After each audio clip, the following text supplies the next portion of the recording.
Tonight, the future of Australian swimming takes to the blocks. From every corner of the country, the nation's best young swimmers have come together with one goal: to become a household name. These athletes are chasing a national title. They're the ones pushing limits, breaking barriers, and dreaming of wearing the green and gold on the world stage. Some will leave with medals, some will leave with records. Lincoln Wearing in lane 4. He's broken Mac Horton's Australian record in the 15 years. An Australian record there, breaking Nicholas Stupas' record at 29.84. For some, it's the start of something extraordinary. 16-year-old Sienna Tui sealed her Dolphins debut, a dream realised amid tears of adulation. Among this group are the swimmers who'll become Australia's next champions, the next Olympians, the future legends of the pool. This is where it all begins.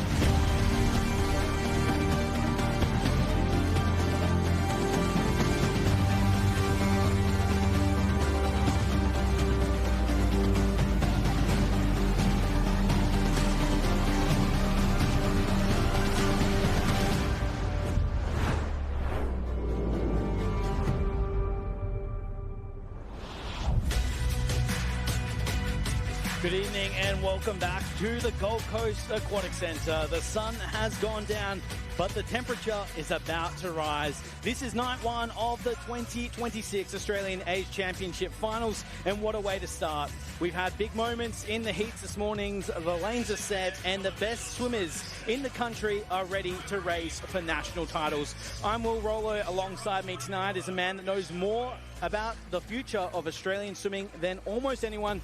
Gary Barclay, Executive General Manager of High Performance Pathways Coaching and Participation at Swimming Australia. That is a mouthful. We're also joined by a two-time Olympian and World Championship medalist, Matt Welsh. Matt, welcome in. You've seen the heats this morning. What's got you excited ahead of this evening? Well, I've got to say, this first race that we're about to be treated to is going to be a really interesting one. The 200 backstroke, an event that was close to my heart. I won a bronze at the Olympics in the 200 backstroke, but I tell you, the potential that the fastest qualifier, Henry Allen, has got is quite extraordinary. He broke the Australian record this morning with a 1:57.35. And to put that in perspective, the Open 200 backstroke that was raced last week was won in a time 1 second slower. So that was won in 1:58. He qualified fastest in 1:57. So it's going to be interesting to see him race. But yeah, plenty of action tonight. You can see the order of events there on your screen. Plenty of 50 backstrokes, 100 backstroke, A finals and B finals, giving our junior swimmers a chance to get up and race under the lights here at the Gold Coast Aquatic Centre, and finishing off with 800 for the 15, 16-year-old girls, and the state relays, which are a lot of fun. Everyone gets behind, so make sure you stick around for them. But Gary Barclay, I won't try to repeat the title. Your title, it's your business card must have a fold-out section, but it's going to be a great night, and I always look forward to the Age Championships because there's always just that handful of people who just do something incredibly special that you think, yeah, you're going to have to keep an eye on them. Oh, very much so, Matt. Thanks very much. I think there's quite a few swimmers tonight that could really step up, and looking later in the program, like Amelie Smith in the 200 metres individual medley. Also looking forward to the boys 15-1600 freestyle. We had 4 boys swimming 51 low or under, which is a very good time. It's going to be fast, if anything was to be taken from this morning. Plenty of PBs along the way. Here we have some of the athletes swimming in the 17 years boys final. Swimming in lane 9, of course, from Genesis will be Callum Fleming, Taj Smith of Hale in 8. We have a good representation from across the states here. A number of Queensland athletes, a number of New South Wales. We've got Victoria Western Australia, and all the way up in lane 0 from Karratha, Regional WA represent. That's a 15-hour drive from Perth. Gary? It's one of the fantastic things about these championships is you can live anywhere in the country and take part with the best swimmers in your age in the country. So he looks very proud to be representing K-Town up in the northwest of Western Australia, swimming from lane 0. All eyes, though, sit on that man in lane 4. This is the first final of this evening, the first national title of the 2026 Australian Age Championships on the line. The boys 200 backstroke ready to go.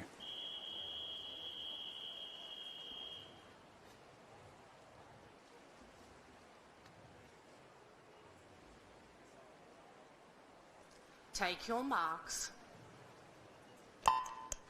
So very focused Bendigo East athlete there was on lane 4. Matt Welsh's event, true to your heart. What are we expecting to see for a fast swim? Well, obviously the pacing is really important, but I got to say Henry Allen's arm span is just so impressive, and he uses those huge levers to great effect, and already breaking out. So almost a body length lead at the 50-metre mark, so turning in 27.52, so nice pace to start it out. Second through Jetberg, 28.63, and then Gabanzo, 28.78. So not a lot between second, third and fourth, but Allen really on song for a good race. He's just getting over towards that lane rope. It's almost harder in some ways at night than it is in the day. The sun can get in your eyes, but when you look up at night, there is absolutely nothing as he rolls over the halfway mark of 57.18. So he's gone through in less than 30 seconds. He's gone basically a 29.6 for that 50. Really starting to get into the business end of it now. That time this morning, a new Australian age record, 157.56. We're talking off air, Matt, the Australian all-comers record held by Aaron Pearsall, 157.35. That has stood the test of time since 2000. Yeah, 26 years old from the Olympics. Aaron Pearsall set his time when he got silver behind Lenny Kraselberg at the 2000 Olympics. And with a time there, 127.41 with 50 metres to go, he's right on track to equal that time. If he can keep this pace up, maybe even bettering it. So as he comes down 15 metres to go, those huge arms making the pool that much smaller. 5 metres to go. He looks good. He looks like he's got plenty in the tank. He's done a 157.00. So betters his own Australian record and takes the all-comers record from Aaron Pearsall, who went on to become one of the most successful backstrokers of all time. A very fast time, a very exciting swimmer, 157.00. Would have claimed silver at last year's Junior World Championships, putting him up there with some of the very best of the world. 17 years of age. Gabanzo gets in second, 201.84. Again, a very quick time to claim the silver. Regan Chang rounding out the top three. 203.26. That is a great way to start these Australian Age Championships. The first national title is awarded, and it goes the way of Bendigo East. Henry Allen starting in emphatic fashion once more, and I do believe we'll have the opportunity to speak with him very shortly. But Gary, that is exactly what you want to see to start the meet. Oh, it's a great sign for these Australian Age Championships to have a swim like that straight off the bat. That's right. Plenty more to come as we do get to hear from the great man in Henry Allen. Bendigo East wrapping up once again. Ladies and gentlemen, make some noise for Henry Allen. You're a new Australian age and all-comer record holder. Absolutely. A huge swim to start the night. A 157.00 PB from this morning. And importantly, pretty cool, breaking Aaron Pearsall's all-comers record. He got silver at the Olympics for that. Yeah, it's honestly pretty exciting to be up there with the big names in the sport. So just excited to see what comes in the future. Now, obviously, we had a look at the Opens last week, and the breaststroke strong, the butterfly strong. We need a backstroker. There's obviously, a place waiting for someone. Is that your goal, to really fill that spot? Definitely, yeah. I'd be really proud of myself if I could be the one step up, especially in that medley relay, and lead the boys off. So, yeah. Oh, it'd be fantastic to see you up there, obviously, with the rest of the Australian team. Looking forward now, obviously, we've got trials coming up. How's everything going? How's the mental state? How's the physical preparation, going for such a big meet? Oh, I think I'm peak physical. Like, I've been training better than I ever have, really. Mentally, it's good enough. Well, it's obviously good enough for a massive record today. 157.00. Fantastic swim tonight. Thanks. What a swim. A big future for a tall man. Henry Allen, remember the name. Not only a 17 years Australian all-comers record, but as you pointed out, Gary, also breaking the 18 years boys Australian age and all-comers record. Yes, an excellent swim there by Henry Allen. Also, Thomas Gabanzo swam a 2:01.84, finishing second, and that's well under the Australian junior team qualifying time. So he's now put himself in contention for that Australian junior team. Very interested to hear of that later in the program. But of course, the boys that he may be competing against will swim from this heat as well. We welcome out the 18 years A final.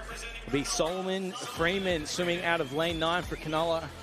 And Matt, the excitement's just starting to heat up as we get another national title on the line. Yeah, it was a pretty good way, I got to say. If we could have a choice of how to start off our finals program, it's a big program, this age championships, going for 8 days and lots of racing. If we could have a choice of how to start it off, that was a pretty good decision. The 200 back starting off with an all-comers record. Aaron Pearsall still holds, I think, the world record. Went on to huge success in the 100, 200 backstroke and ended up being quite good mates with Aaron. So not sure if I'll break the news to him that his all-comers record's gone. He probably didn't realise he still had it, to be honest. But yeah, quite incredible that Henry Allen's still... I don't want to call him a newcomer novice, but he hasn't had the experience that a lot of these other swimmers have, and he's just swimming so fast. But speaking of experience, B final now, and time for some more experience. Oh, sorry, this is 18 A final.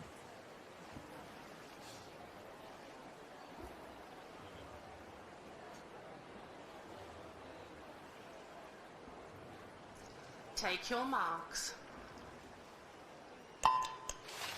So here we have it, the boys in the water for the 18 years A final in the boys 200-metre backstroke. The defending champion swimming out of lane 5, Jack Morrow of St Andrews. He's up against Sydney Quito of Cairns, who finished silver last year in the 17 years. Those two look to be our leaders early on, and going with them strongly, Wilson Moran out of lane 3.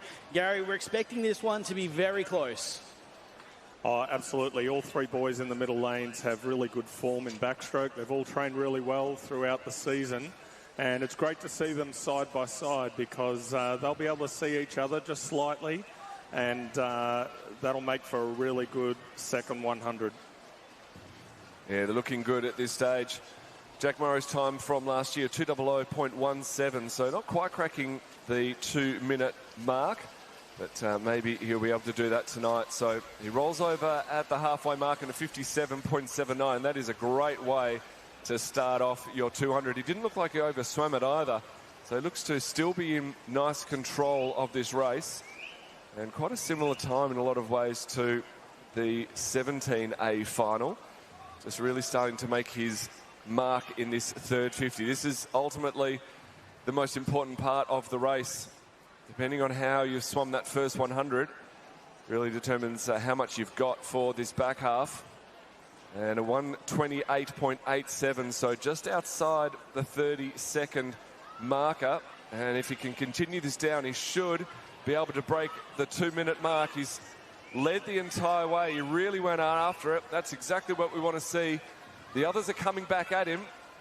Sydney Kiddo looking fantastic in 4. But I think Jack Morrow has done enough. Can he hold on? He's got 5 metres to swim and 5 seconds on the board. The time is ticking. Can he get there? Just 1:59.90. Didn't leave much room, but he got there. Second of the wall, Kiddo. 201.72. And Sirani, third in lane 6, 202.71. Back-to-back titles as well, dropping that mark. The first swim under 2 minutes for Jack Morrow. What a swim it was to get there. Matt, you'd know better than anyone what it means to break that barrier. It's funny, these mental barriers that we put down. This 2 minutes is just an arbitrary amount of time, but it just ends up being such a hard thing for some people to get to. And we do all our maths around it. We need to go out to 28. We need to hold 30 points, all this sort of thing to try and do it. And it's so good when you finally get there. So potentially some bigger drops still to come for Morrow. He looked really comfortable all the way through that race and ultimately taking another national age title, putting his name up in contention for consideration, Gary, for what could come later this year with Junior Pan Packs. Yeah, absolutely. Unfortunately, Jack's just a little bit old for that particular meet this year, but Sydney Keto, who came second, 201.72, was a touch faster than the first 17-year-old. So that will make for really interesting racing as well. And of course, we've got the 16 and unders still to come, so contention still up for grabs. One of the races of the evening, which you called out before, now on pulled out, Gary. What can we expect from the 17-year girls, 200 IM? Well, we've got 3 girls in the middle lanes here. Lily McPherson in lane 3 at Manly. Emily Smith in lane 4 from Rocky City, trains in Rockhampton. And in lane 5, Sienna Tui. Also, an outsider would be Ava Gasquet in lane 6, but with these girls in the middle, Amelie is probably the favourite going in, but if particularly Sienna Tui can be anywhere near her at the end of the backstroke leg, and with such a strong breaststroke leg, it'll make for a fascinating race. Yeah, it's what I love about the 200 IM, the different strengths and comparative weaknesses of the swimmers as they go through. Someone might be a dynamic backstroker, another might be a dynamic breaststroker in Sienna Tui. And it really is a matter of how much can you gain in this one and how much can I peg back in this. So it really is, we sometimes see a different lead up in each 50 metres. So it can be a very interesting race. We saw a record already broken in the boys' 17 years 200 backstroke. We looked at the record books here, and our co-commentator almost ready to come on. Emily Seabom holds the 18 years 209.93 set back at the Delhi Commonwealth Games. I think that should be safe today, but we'll still see as we get ready the 17-year girls on the blocks. And underway, here is the 17 years girls 200 metres individual medley final. A great start from Lily McPherson, as we expected from Manly. A very dominant 100 butterfly, and we're seeing that prowess show out early. Matt, you said before, it is all about swimming to your strengths, and that's what McPherson is delivering in the early 50 metres. Yeah, she really is. Emily Smith in the middle seemed to stay in the water a long time. It's usually an advantage, but Lily McPherson made it look like a disadvantage. Coming up well in front, now into the backstroke, staying long under the water, the girls. So Lily McPherson with a great lead in this first half of the race. We do expect Amelie to come back, and Sienna, especially in the breaststroke. And it is the full discipline. Every stroke, pretty much every turn, you need to be able to nail. But I'm really impressed with Lily McPherson at this stage. I know we're not even halfway through the race, but she's pushed out a great lead so far. Yeah, she looks sensational, turning through there just over a body length to second. Currently sitting the way of Emily Smith. We got Gask in third, and Tui looming large here as we move to the breaststroke section. But out in front, swimming strongly, is Manly. But here comes Emily Smith, Gary, as you expected. She looks absolutely fantastic in lane 4. Yeah, absolutely. And Amelie's coming through here. Both Amelie and Lily are very good freestyle swimmers. Don't discount Sienna Tui also coming through in lane 5. Well, very impressed with Lily McPherson. She's still keeping up, and it's going to be a match race down. She might even still touch first. She does, and 152.53, only 6 100ths. Now it's just a race of the freestyle between the 3 girls. They've absolutely lined up here with 35 metres to swim. It is those middle lanes as we expected. McPherson, Smith and Toohey, 25 to swim. Toohey just edging out, and here comes Smith and McPherson, the freestyle battle. As we expected, Gary Barclay, the Oracles, called it down under the flags and nothing splitting them. Emily Smith puts her head down and onto the wall. She gets the win. 2:14.05. That's as good as it gets in the medley race. Lily McPherson in second, Sienna Toohey in third. And just as you called it, Gary, the middle of the pool lit it up. 2:14 for all three girls. Fantastic swimming, girls. It's a terrific way to finish that particular event. Well done to Emily Smith in the middle lane there. Just holding off, and she had both Lily and Sienna coming up from either side. So it was a fantastic race for everyone to watch. Wow, that was an amazing race. I have to say, coming in, I knew Emily Smith was going to be strong, but I really was hoping Lily McPherson would hold on. She was so gutsy in getting out in the flyback and holding on in the breaststroke. And she almost brought in that straight arm. She was like, "You're not getting over the top of me." I just loved showing how much determination, seeing that determination in her stroke as she came through, and so close to taking out the championship. But amazing swim from Emily, well deserved and really well paced as we now go into the 18 years A final for the 200 metres individual medley.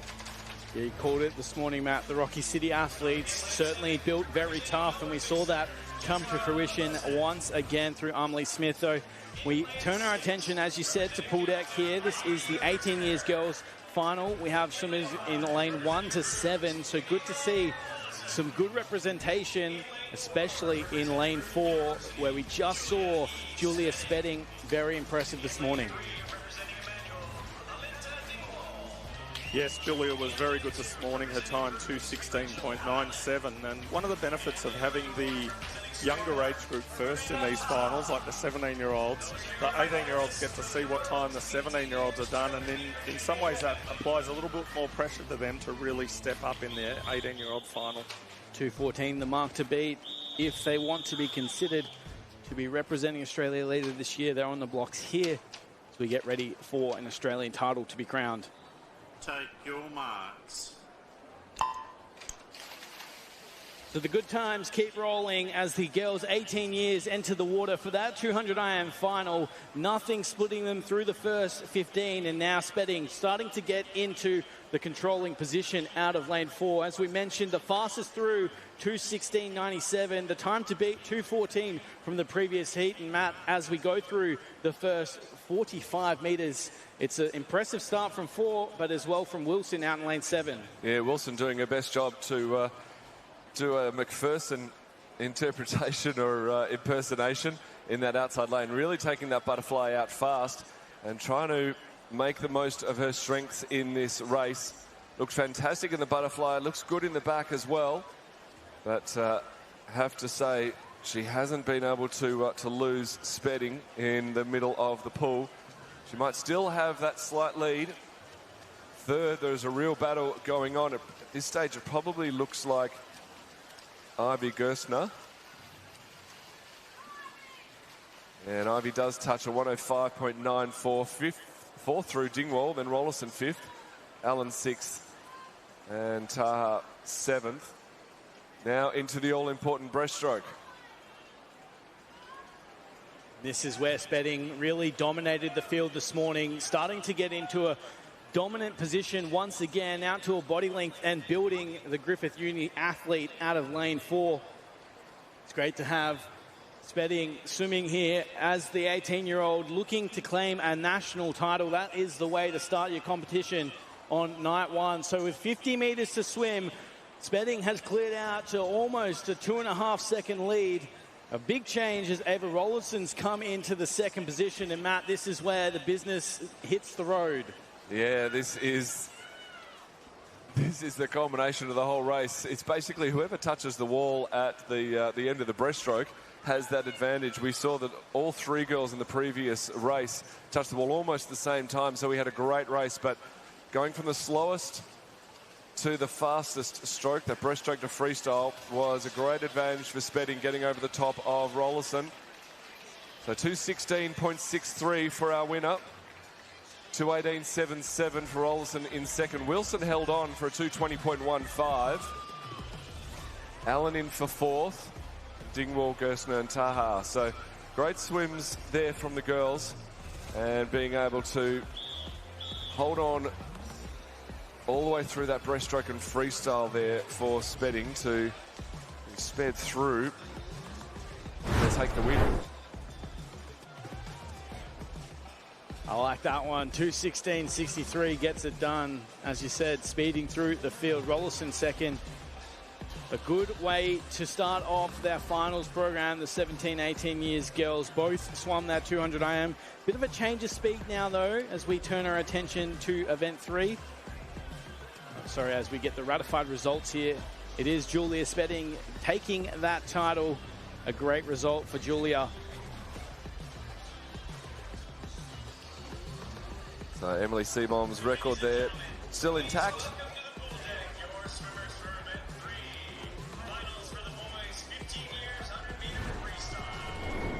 But moving on to the boys 15 to 1600 freestyle, as you said, Lewis Kreuzberger, fastest qualifier. So he is well experienced, a 51.94 this morning. Only 3 100ths in front of Kraus, though, who again was only tenths of a second in front of Kai Perry in third. So much closer racing now in the 100. With the 200 IM, there are lots of opportunities to make gaps, and we saw big gaps in those races. This time, this is going to be a race all the way to the wire. Not a lot separating these swimmers. The top handful of swimmers only being separated by half a second at the most. We just saw on screen as well, Matt Koa-Stotts in lane 6. He came into this race this morning as the favourite for the 15 years boys, the defending champion from the 14 years age group. But Gary, this is an age group you start to look at for the potential to push into those relays. Absolutely. I think with Australia having such a great reputation in the men's and women's 4x100 freestyle relays, a number of these boys are on our radar, and it'll be really interesting to see tonight whether they can get under that 51.5 down to a low 51. Koa-Stotts, you can see there, is extremely tall, and he has very long levers, so that will be fascinating to see how he bounces back after his swim this morning.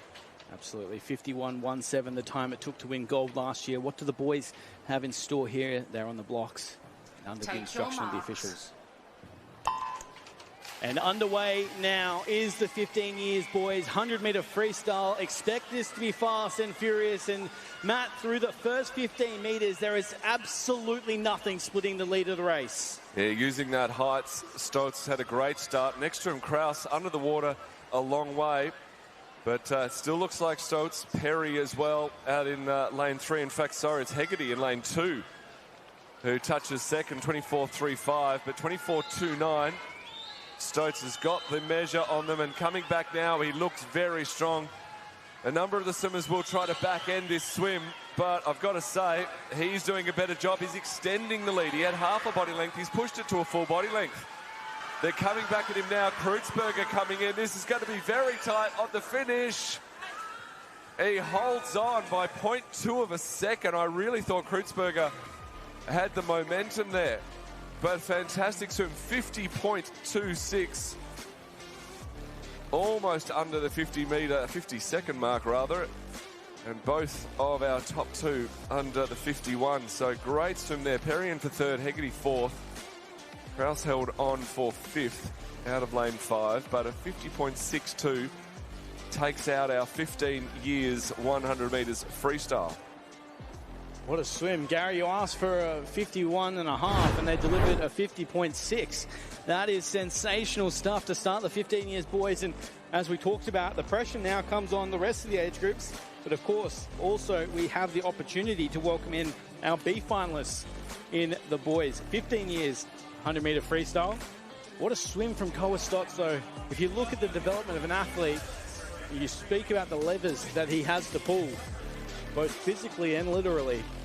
You can see why that is such an attractive proposition for the future of the relay. Yeah, huge advantage, that height. Very long body. in his structure, which helps with that rotational core strength. He's also a very good breaststroke swimmer. And he was actually on our next-gen breaststroke camp. So as a freestyler, he makes a very good breaststroker too. Which is not the usual. They don't usually go together that well. The backstroke and breaststroke usually never go well together. Take your marks. Stand down, swimmers. Oh, a bit of a movement there on the block. So just resetting the swimmers. Always appreciate the leniency of the officials there. Yeah, very much. So under starters control now. Take your marks. So a B finalist in the boys, 15 years, 100-meter freestyle, enter the water. SLC Aquadot in with Fitiang Jai in lane 4. 53.38 the time through as a visitor, and swimming strongly in the early part of this race. But really good to see, again, the depth come through, and it looks to be Paulson leading the charge, in fact, as we go to the halfway mark. Yeah, Liam Paulson looks really good. 25.47. He's out well. Right next to him, Fitiang Jai. He touched third, but with a fantastic turn, has just pushed in front. Also, Alex Stevens down in lane 8. So Stevens and Balderson having a little bit of a battle down there, and they might get in front of this lead group. Paulson coming back. I think he's going to get to the wall first. He does in a 52.92. So Paulson gets over the top of Jai, Stevens and Balderson. Skirman actually third to the wall. McNamara in for fourth. But a great swim there with a 52.92, which definitely would have put him in the mix in the A final with that time. So with a little bit to prove from this morning's swim, Liam Paulson gets up with a very fast time. Letting us know about it as well, Matt. Splashing the water, that's what we like to see from our B finalists. Well, he was also the one who had a bit of a flinch at the start of the race as well. So he was very lucky to be able to get away with it. Hopefully he goes and says thank you to the officials. We keep the energy high, though, as we move back to the A finals, welcoming out the 16 years. And Gary, this is an event that you had highlighted pre-race. Absolutely. There's 4 boys in this, and what I really like is that the 15-year-old boys have just raced, and with Koa Stotts going 50.62, yeah, that's a time that would be very competitive in this 16-year-old event. And those boys would have qualified second for the final. Absolutely, and these boys would have been sitting in the marshalling area, and they would have been watching this live and going, you know, how fast are the 15-year-olds going? We need to move it. We haven't even started racing yet. We're already under pressure. Yeah, very much. It's great seeing these multiple age groups racing against each other in the mornings and then backing it up next to each other in the finals.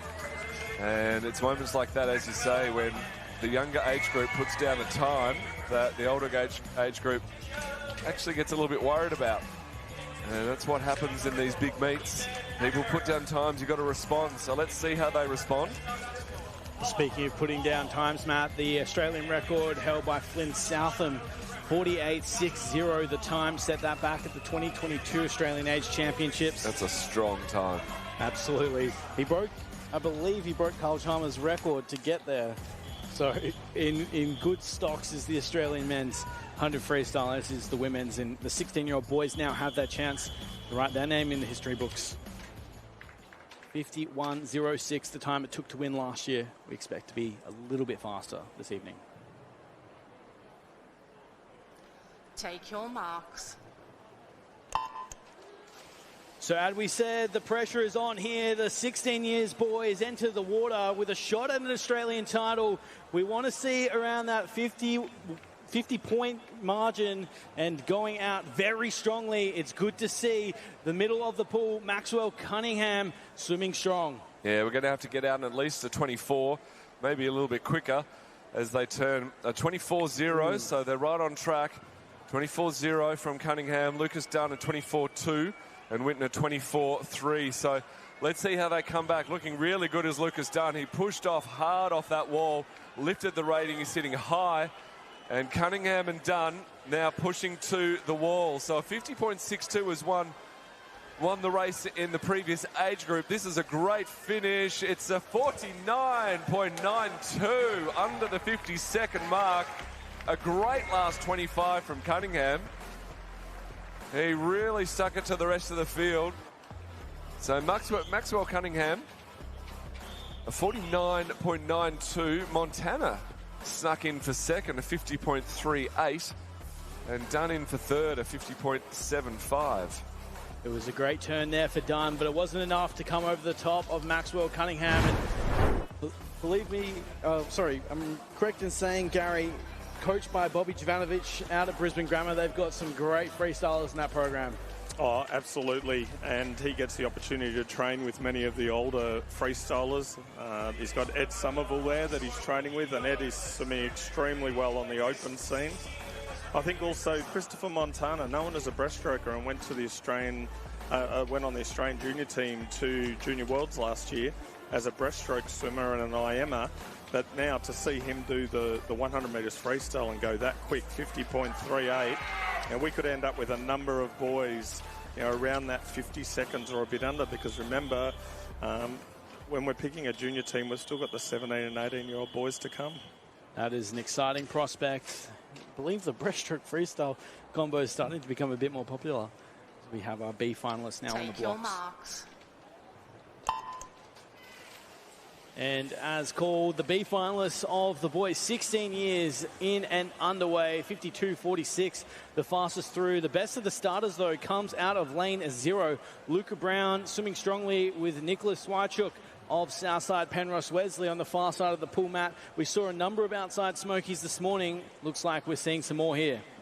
Yeah, nice strong start. We saw the previous race turn in 24.0, so they're almost a second slower. We expect that from the B final, but Ted Windsor-Chan there from the Singapore club doing it for the visitors and getting them out swiftly. So a time of 52.42 would have made the final this morning. And let's see how much faster they can go. Really strong swim on the outside. Luca Brown coming in hard. Has he done enough? No, Chan touches 51.85. Brown in second, 52.13. So well faster than their morning swims, which is fantastic to see. We always want to see that progression from heats to finals. Skrabak in for third. And Swearowicz in for fourth. So fantastic swimming there in the B final. Results are final and official. Great to see in the B final getting down to 51.8 in the 16 years age group. It truly is an exciting prospect for what the future of this event is. We've seen at a World Aquatics level, World Championships level, we're really seeing the depth come from across the world, especially in the 100 freestyle. The introduction of the sprint 50s into the Olympic Games, I'm sure, will have an impact on how we see the form strokes developed as well around the world. But now we turn our attention to the longer race. The girls 15, 16 years, 200-meter breaststroke up next. We have, of course, the 15 years girls starting us off. The fastest through this morning from Somerset, Chelsea Strachan will swim in lane 4. Lane Cove have Adele Ha in lane 8. MLC Aquatic will be represented in 7 through Lucy Reed as well. So it's good once again, Gary, to see representation from across the country.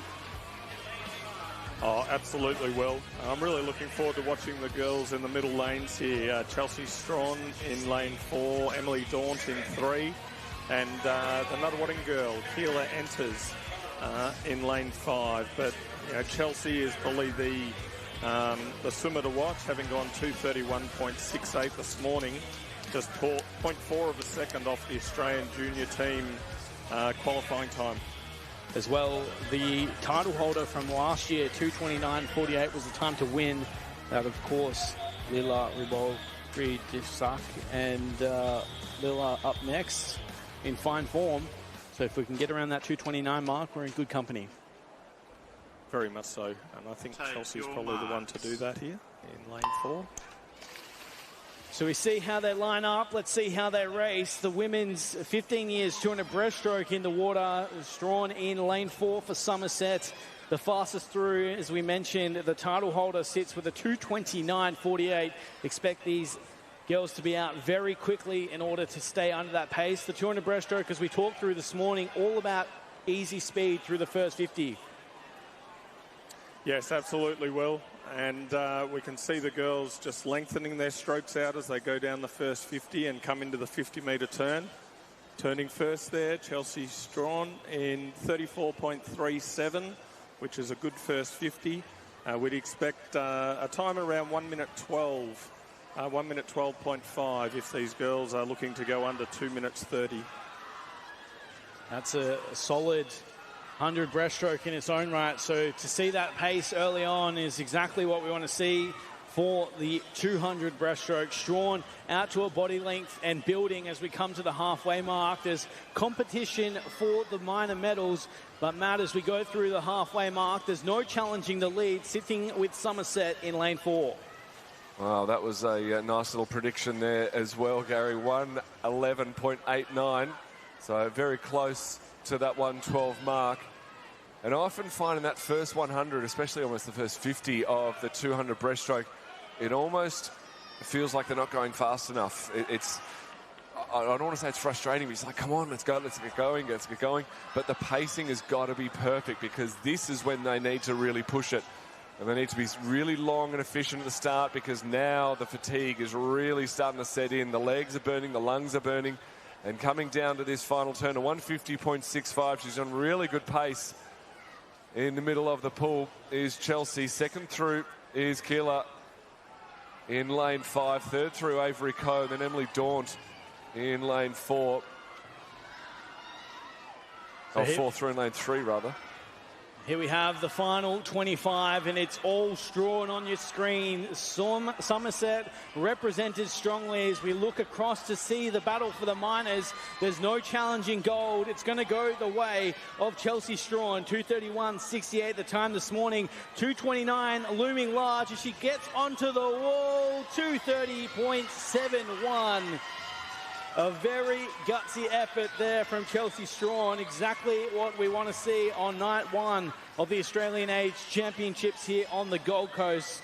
Somerset get their first gold medal, and it comes through the way of Chelsea Strawn. Gary, a very exciting prospect. The girls' breaststroke ranks are on the rise.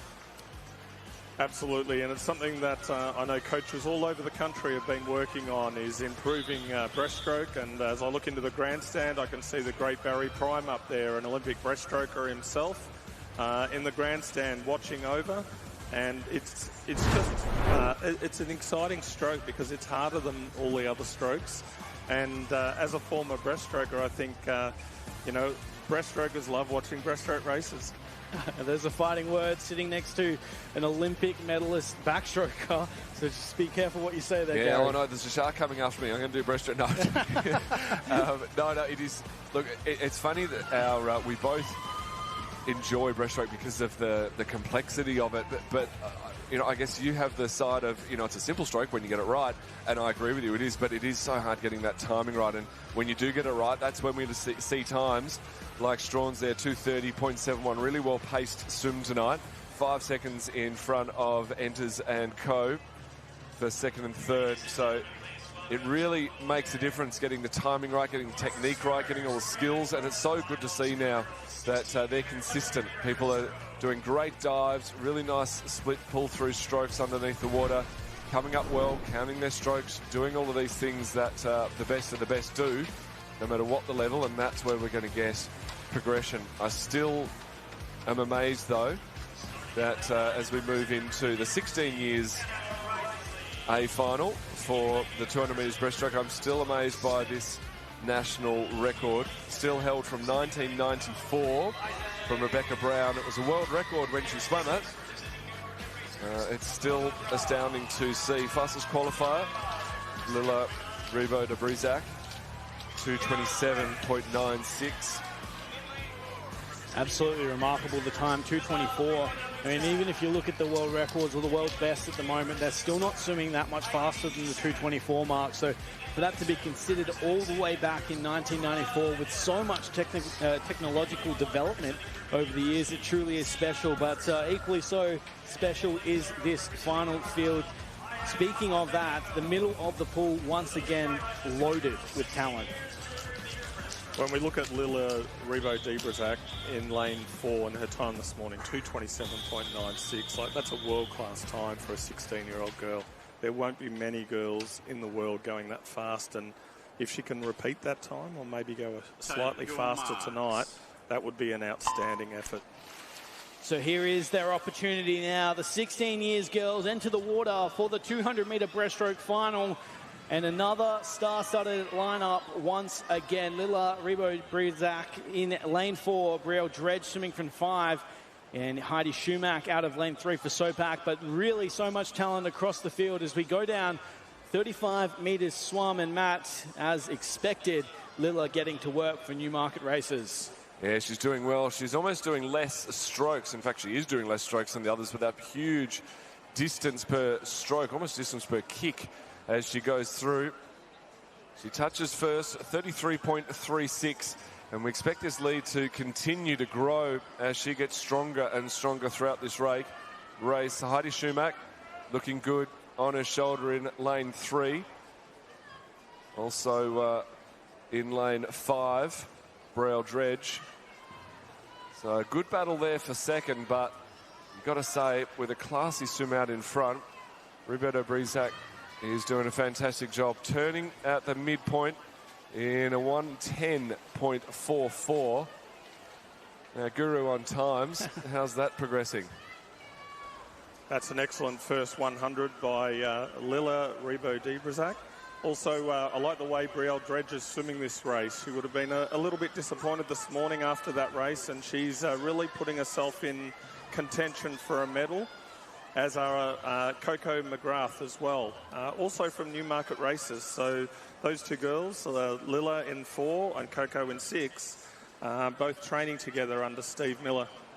And we've seen the benefit that can do to your overall performance. 50 metres to swim, 1:48.15 on the turn. So what do we have in store here? Remembering, of course, 2:27.96. The time this morning was a nice PB there for Lila in lane 4. Brielle Dredge looms large in lane 5. This is some fast swimming strongly as well. Coco McGrath, as called by both Matt and Gary for Newmarket Races. Potentially 2 medals on the podium going their way, but there's no doubting where the gold will go. It will go to lane 4 as Lila Rebo-Debrazak comes down to stop the clock. We've got eyes on that clock.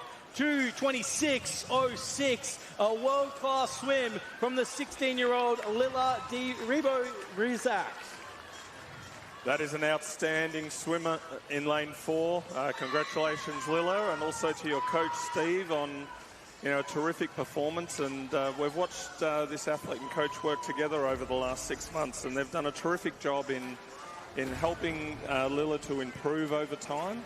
And they've taken on board advice from a number of very senior breaststroke coaches in the country. And it's great to see it come to fruition here tonight. Well, the last 250s, my maths says a 38 point in third and fourth 50. And when she turned at the 150, I thought if she does one more 38, she's going to clock a 2:26. And she did it bang on, a 2:26.0. And all credit also to Brielle Dredge finishing in second there. And Brielle's time, 2:28.63, was 4 seconds faster than what she went this morning. And I know she was a little bit disappointed with that. So, really good resilience coming back and doing that. Well, interesting to note, both Brielle and Lila would have been in the final at last year's World Junior Championships at that time. And Lila, in fact, would have claimed silver with that time, which is incredible when you consider she's just done it here in the Gold Coast. Now, Garrett, it's your opportunity to see where that talent goes. Absolutely, and we've also got, remember, the 17 and 18-year-old girls still to race in the 200-metre breaststroke, and you've got some extremely good girls in that particular age group, including Sienna Tui.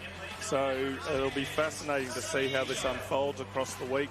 to find out who those best junior swimmers are in the country. Well, we move now to the boys 13 to 14 years at 200 metres freestyle.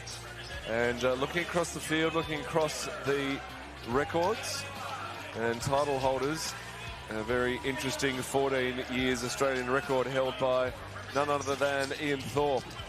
So set 1997 with a time of 150.07, which is quite extraordinary for a 14-year-old. Fastest qualifier this morning, Lewis Jewell with a 201.08. And as we saw this morning, some great talent coming through in the 200 freestyle. 200 freestyle, an event you can't really hide in, can you? You really got to go for it. You've got to be good at everything. Even tying up your baiters and getting socks off, as Jake Tobin is doing at the moment. Well, Jake Tobin actually almost missed the race there, so he's been lucky to be let through by the officials. The marshal in, and there's no bigger flex in my book, Matt, than making the whole final wait for you to get ready. Yes, well, now it's a matter of actually putting it together, trying to get the nerves out and not letting that situation take control of any of his thoughts. But we expect to see the action in the middle of the pool. These are the fastest qualifiers. But you just never know. That's what we love about sports, what we love about the age championships. Take your marks. In the water, we welcome our 13 years age group into the competition. For the first time, these athletes competing for a national title. And if anything was to go by this morning, we can expect the unexpected. And expecting that through the first 50 means that anyone could be leading. Yeah, it's going to be tight across the field. You can see them coming in.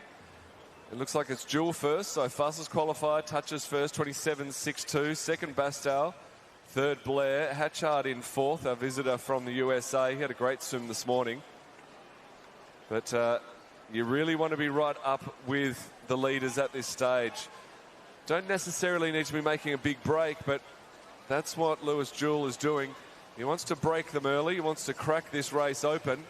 And he's doing a great job of it. He turns in a 57.17, and that's a great first 100 in this 200.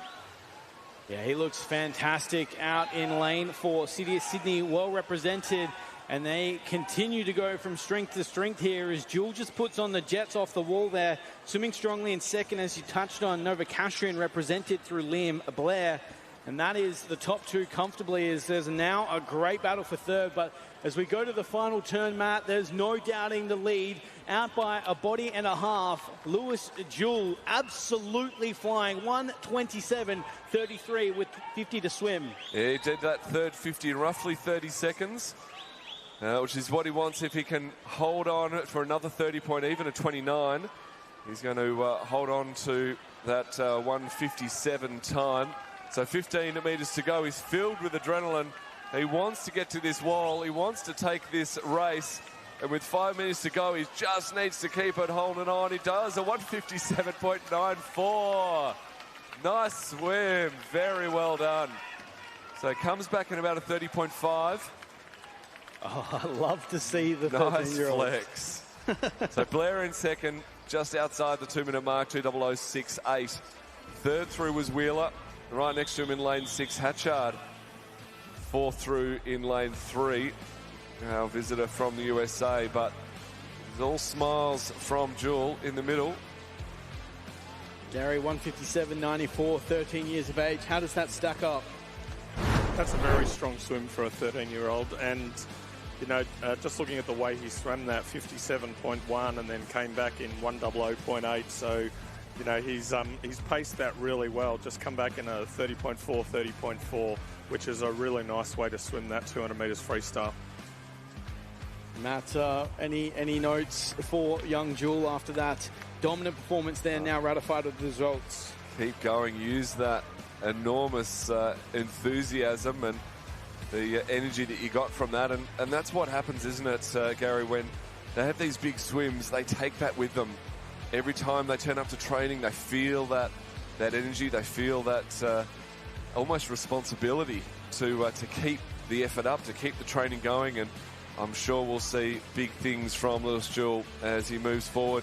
I'm sure he's got plenty of other races as well. The 200 free is a race that is in a lot of people's calendar, and I'm sure we'll see him in the 100, potentially the 50, maybe even a few form strokes as well, as the swimmers come out for the 14 years A final.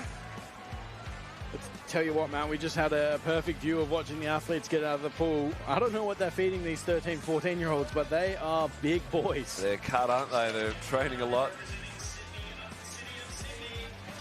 Yeah, it's good to see them looking after themselves and being able to use their bodies as a tool to accomplish these incredible feats.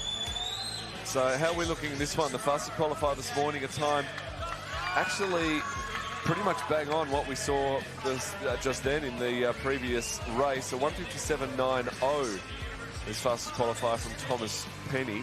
Yeah, absolutely, Matt. So right around the same time. I think the swimmer to watch out for in this race is actually in lane 8, Hantang Wang. He had a number of swims this morning.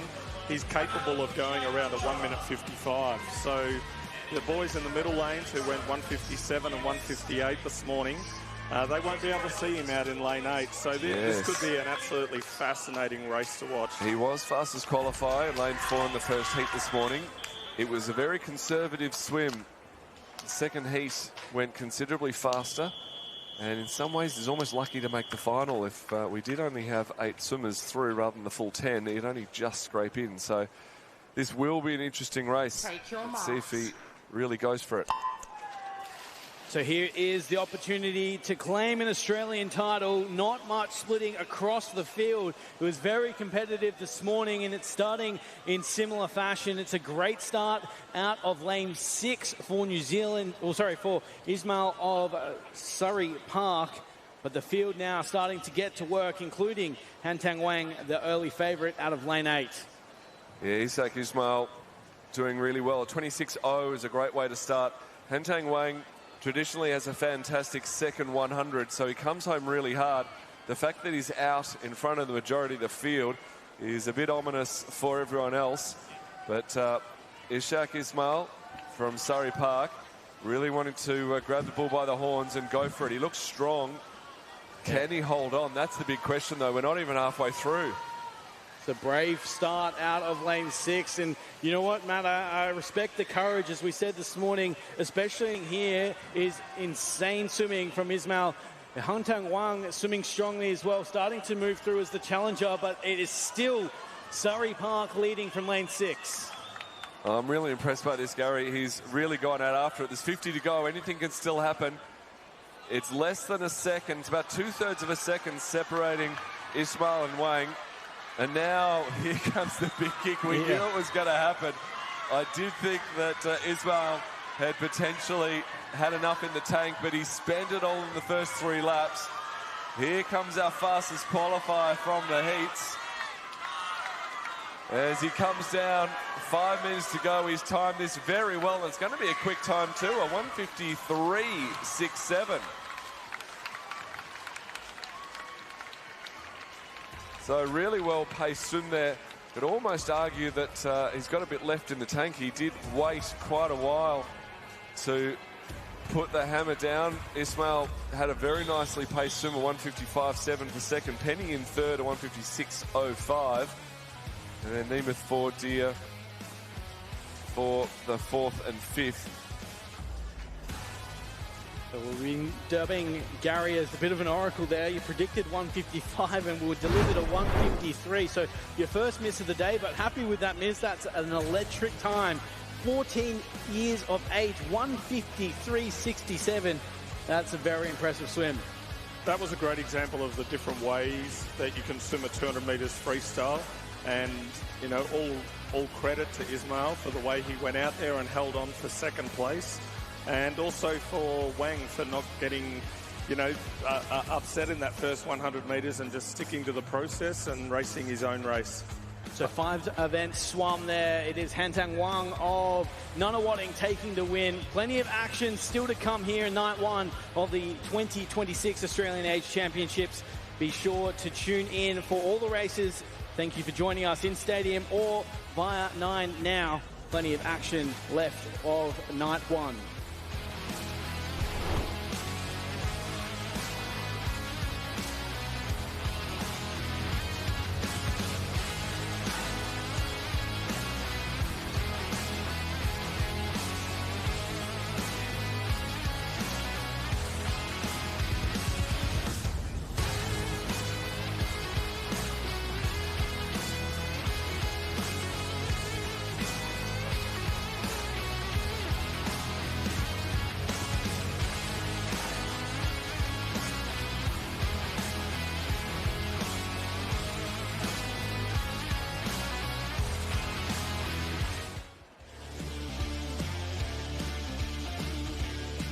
Night 1's coverage.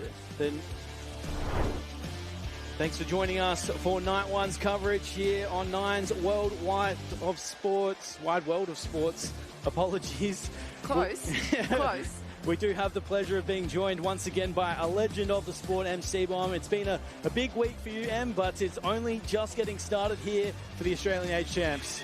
Look, if I thought the Australian Open was exciting, I was on the edge of my seat for most of that half of that first evening of racing. I mean, Henry Allen, that Australian record, the battle between Stotts and Kreutzberger. I mean, where do you stop? It was absolutely fantastic to watch that half of racing. But I'm excited because there's still way more action to come. So let's move into that next event on the program and see what these girls can do in this final. Yeah, I was having a bit of a chat before the show this evening to none other than Lee Nugent, a great of the sport. And, of course, he said this year we were in for a great age championships. And through the first 5 events, it's come to fruition.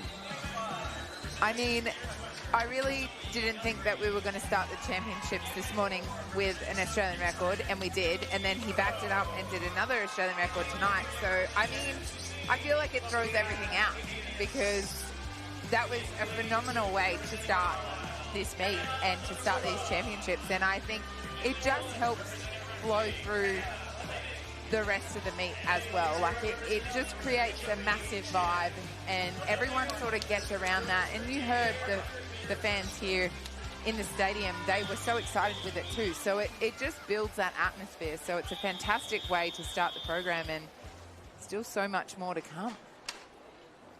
Including this event on the blocks now, the 13 years girls 100 breaststroke final. Take your marks. They're underway here on the Gold Coast. The 13 years girls 100 breaststroke, a chance to claim an Australian title, 2 laps ahead of them, and a gold medal lying on the wall. Who's going to claim it through the early stages? No clear leader, and in fact, it looks to be D'Emanuel out in lane 7, swimming strongly, but the middle of the field starting to push through now, Matt. Yeah, fastest qualifier there in the middle of the pool. Emily Grotto just trying to get back into the race because it's Sophia Tarrant who touches first to 34.47. And coming back now in this final, you've got to say Sophia's really taken the opportunity, pushing further ahead. She's looking fantastic. 25 metres to go. I don't think the other girls can catch her from here. I don't think so either. She looks so strong in her stroke and she's very high when she comes out of the water, but also powers that through nicely. There's 15 metres left to swim and they are trying to make a move now, but I just think it's too late as she's coming under the flags now. She will take that win. So Torrent out of lane number 6.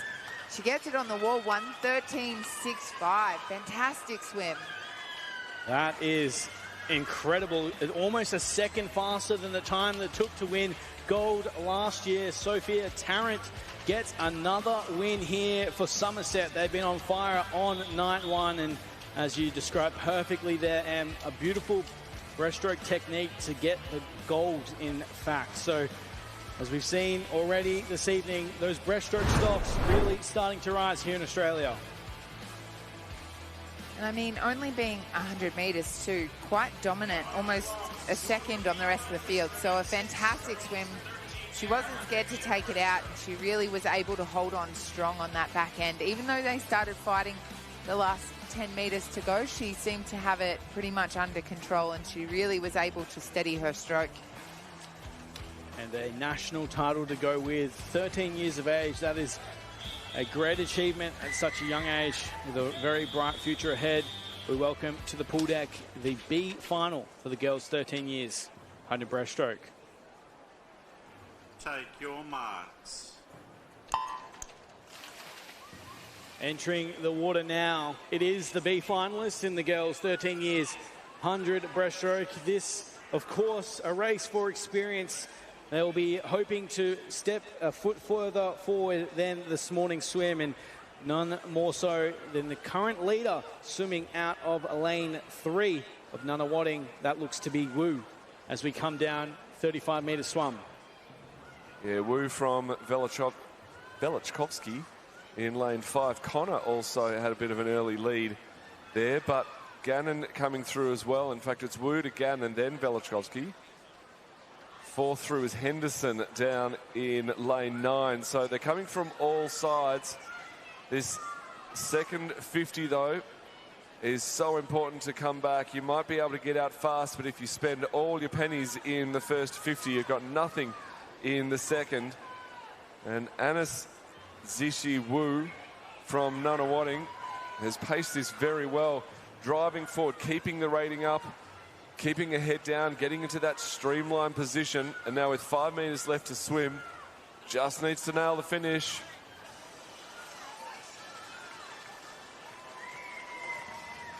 That's a good swim there, Matt. 1:15.71. That's competitive with the A final as well. That's what we like to see from the youngsters, taking a step forward from the time this morning. 2 seconds faster, in fact. If you can back it up, you deserve to be swimming fast in the heats as well. And I'm sure that is the future ahead of these athletes. Just 13 years of age, starting their position here at the Australian Age Championships really strongly. 1:15.71 to recap, gets the win. We keep our attention on the breaststroke, though. We welcome out our finalists in a second for the 14 years age group. Again, another exciting event on the cards this evening.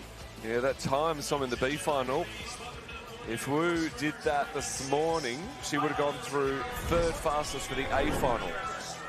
So it really shows the importance of getting up in the mornings to set up a good night swim. Taking out the B final, which is great, but could have had an A final on her resume. Speaking of 14-year girls for the A final out now, and their chance to make a mark.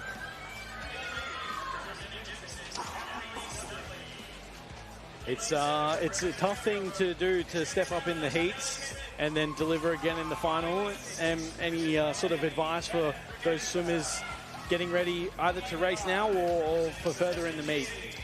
I think it's always about keeping it simple. Don't overdo the process. You know, you train so hard, you do a lot of race prep. It's all the same thing. Don't make it anything more than it has to be. Don't think about the end result. Just think about what's at hand. Talk to your coach. What's your race plan? Try and stick to that. And that's how you do it. I think the moment you think it's more than what it is, and I struggled with that big time when I was racing, thinking of the outcome before it was even there. Just the process of how to get there is really where it comes from. That is advice worth paying for. Make sure we send a note to the socials team to clip that, send that to juniors all around Australia. We'll send it to the athletes on the blocks now as well. As we welcome our 14 years girls, 100-metre breaststroke to the pool.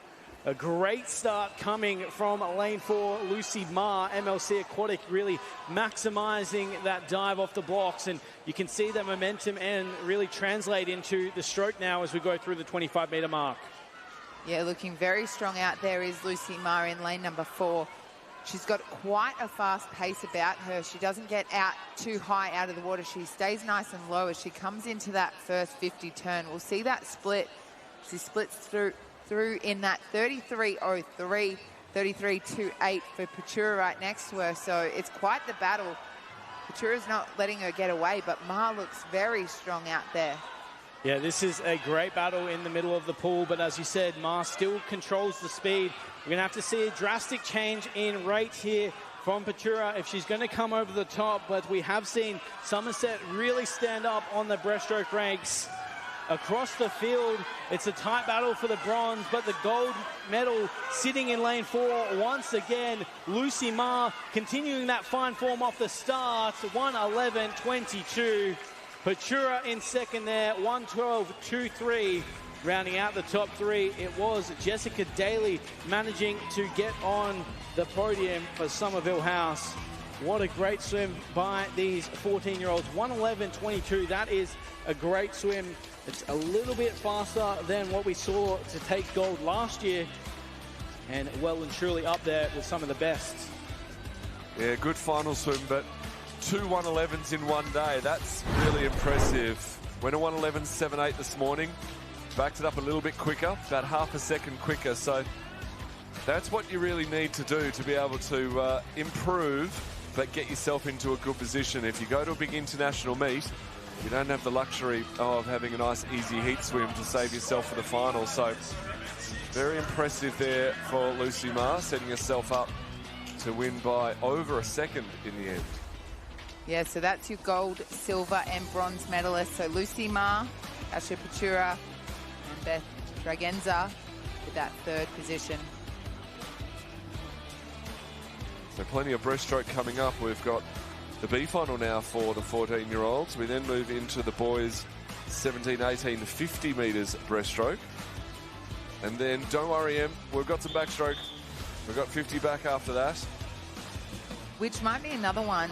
There might be another 50 back boys later. That might be record watch there. We had one boy 0.09, I think, this morning. So very close. Yeah, plenty to look forward to. Yeah, the boys, 15 to 16 years, 50 backstroke will be coming up. And just outside Isaac Cooper's Australian and all-comers record. So we're 25.89, it was 25.80. That was Bryce Krause. So plenty to look forward to tonight. So we were talking about that gap in that backstroke at the open level, but I feel like there could be some people that could take those spots right here. Absolutely. When there is opportunity, there are people willing to jump through whatever hoop they need to. Take your marks.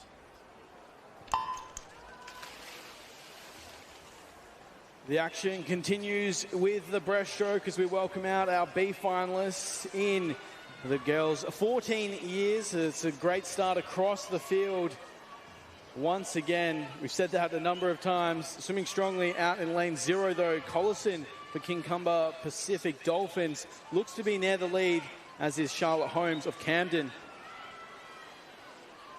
Coming down to the turn, though, it is the middle of the pool, starting to push through Zoe McCauley of DVE Aquatic.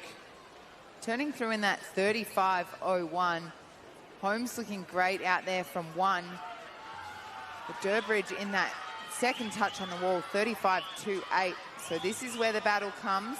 Holding that stroke together and really bringing home that last 25 metres.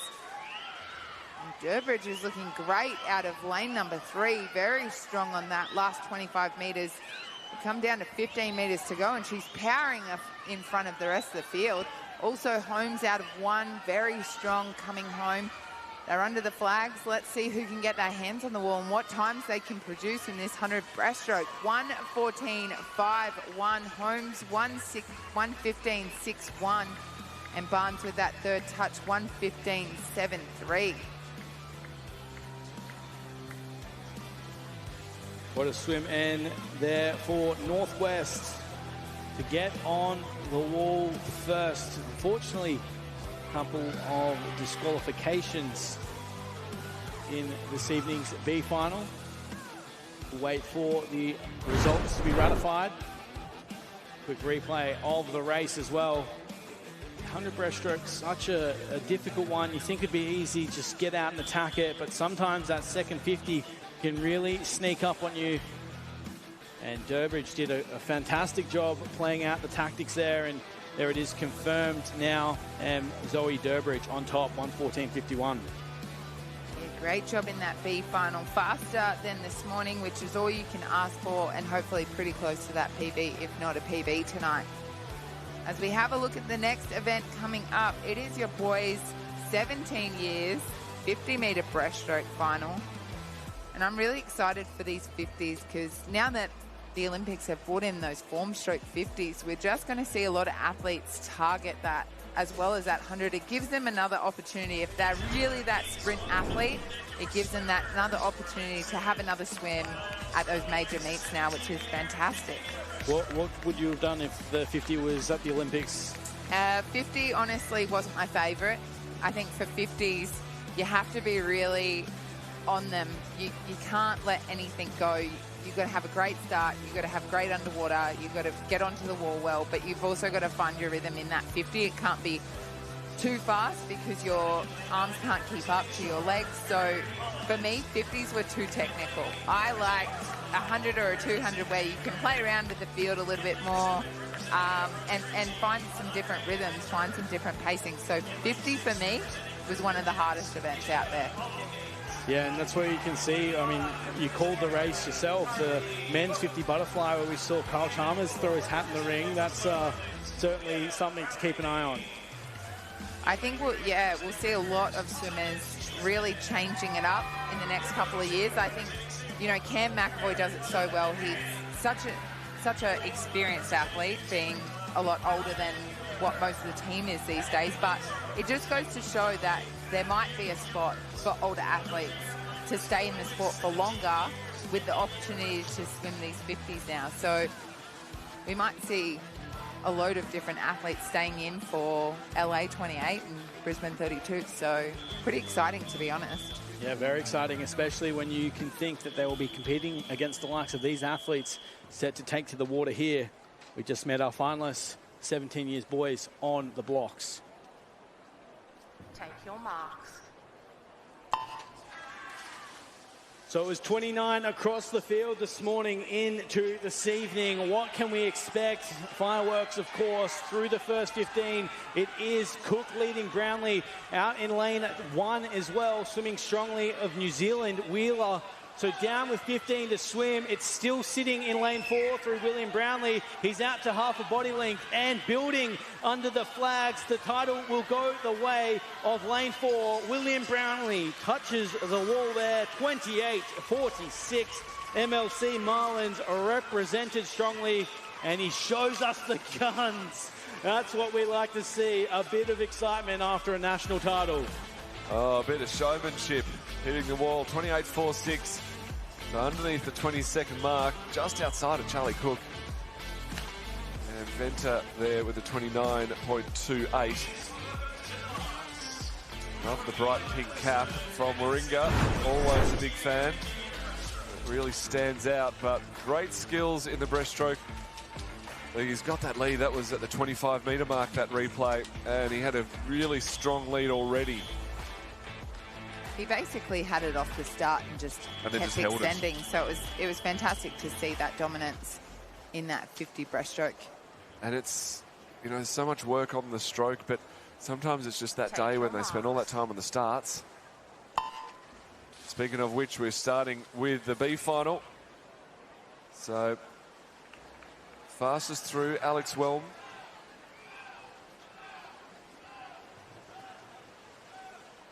And Whelm continuing that great start as we get through with 15 to swim. There's really nothing splitting the field, though. Moving through is Jukai Lo of Singapore. It's going to be too little, too late, and it's going to be Willem. Sorry, Lo actually gets the touch. My apologies. Well, that was a tricky one, wasn't it, Em? We talk about a lot in breaststroke, that forward and back movement of the breaststroke and just not getting it on the full touch, but Lowe got there, 29.71. Now 3 place getters getting underneath the 32nd mark, 29.80 for Gal. Yeah, I think Lowe just got that better finish then, so fantastic effort for him to take out that B final, 29.71. The 3 top boys going under that 32nd mark, so a great job from them. So more 50-metre breaststroke action. with the 18 years A final, and then obviously the B final after that one. Before we move into some more 50s with the 17 to 18 years 50 backstroke for girls.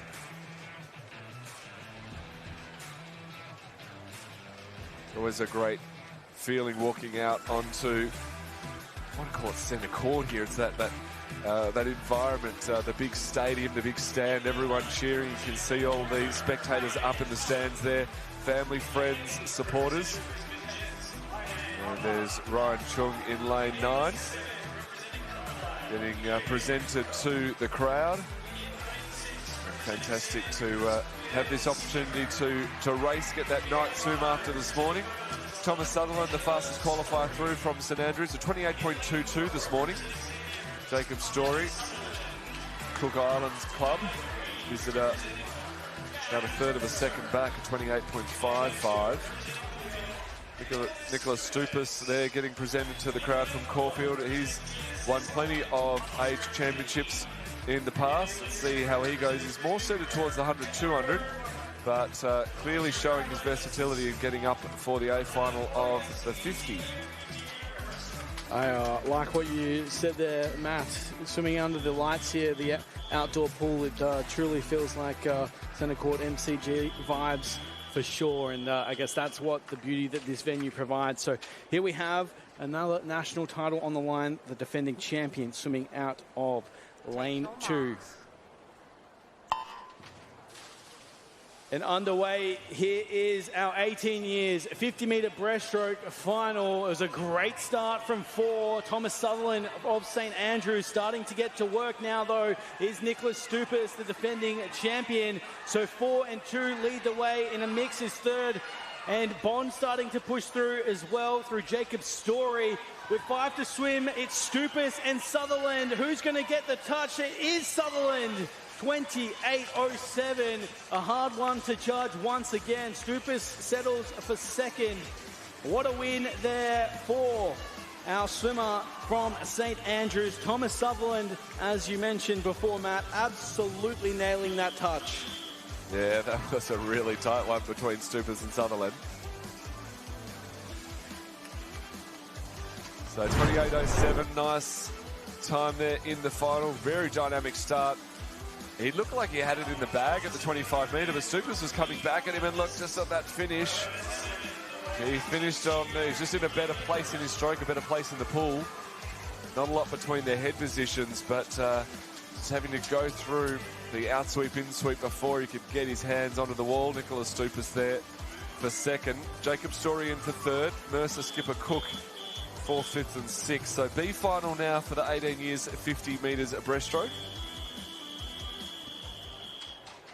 So top 10 swimmers through to the A final. And our next 10 here for the B. Take your marks.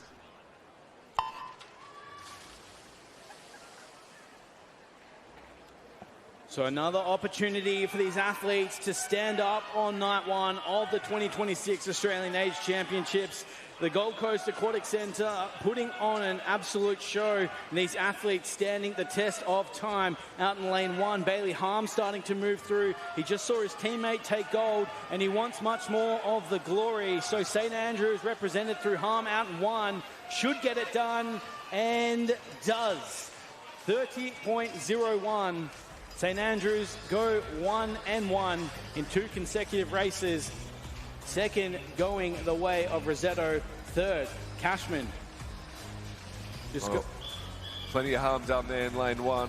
Fantastic, almost getting under the 30-second mark. Rosetto 30.16, a 10th back. Cashman, as you say, Will, nice swimming there, racing in the B final. And that's really, and that's what the B finals are for, getting that night experience, getting that race experience, getting that extra one. We would often have semi-finals, so the top 16 would go through. So going straight through to an A final means that those next 10 miss out. And that's where the B finals come in. Obviously, there's no medals for the B finals, but it's exactly the same as the A final. Absolutely. There's no difference other than the medals. So it's a great opportunity for these boys and girls to come back and really just smash it and see what you can do, because, you know, worst case, you don't get a medal, but your time might have placed first, second or third in the A final, so you never know.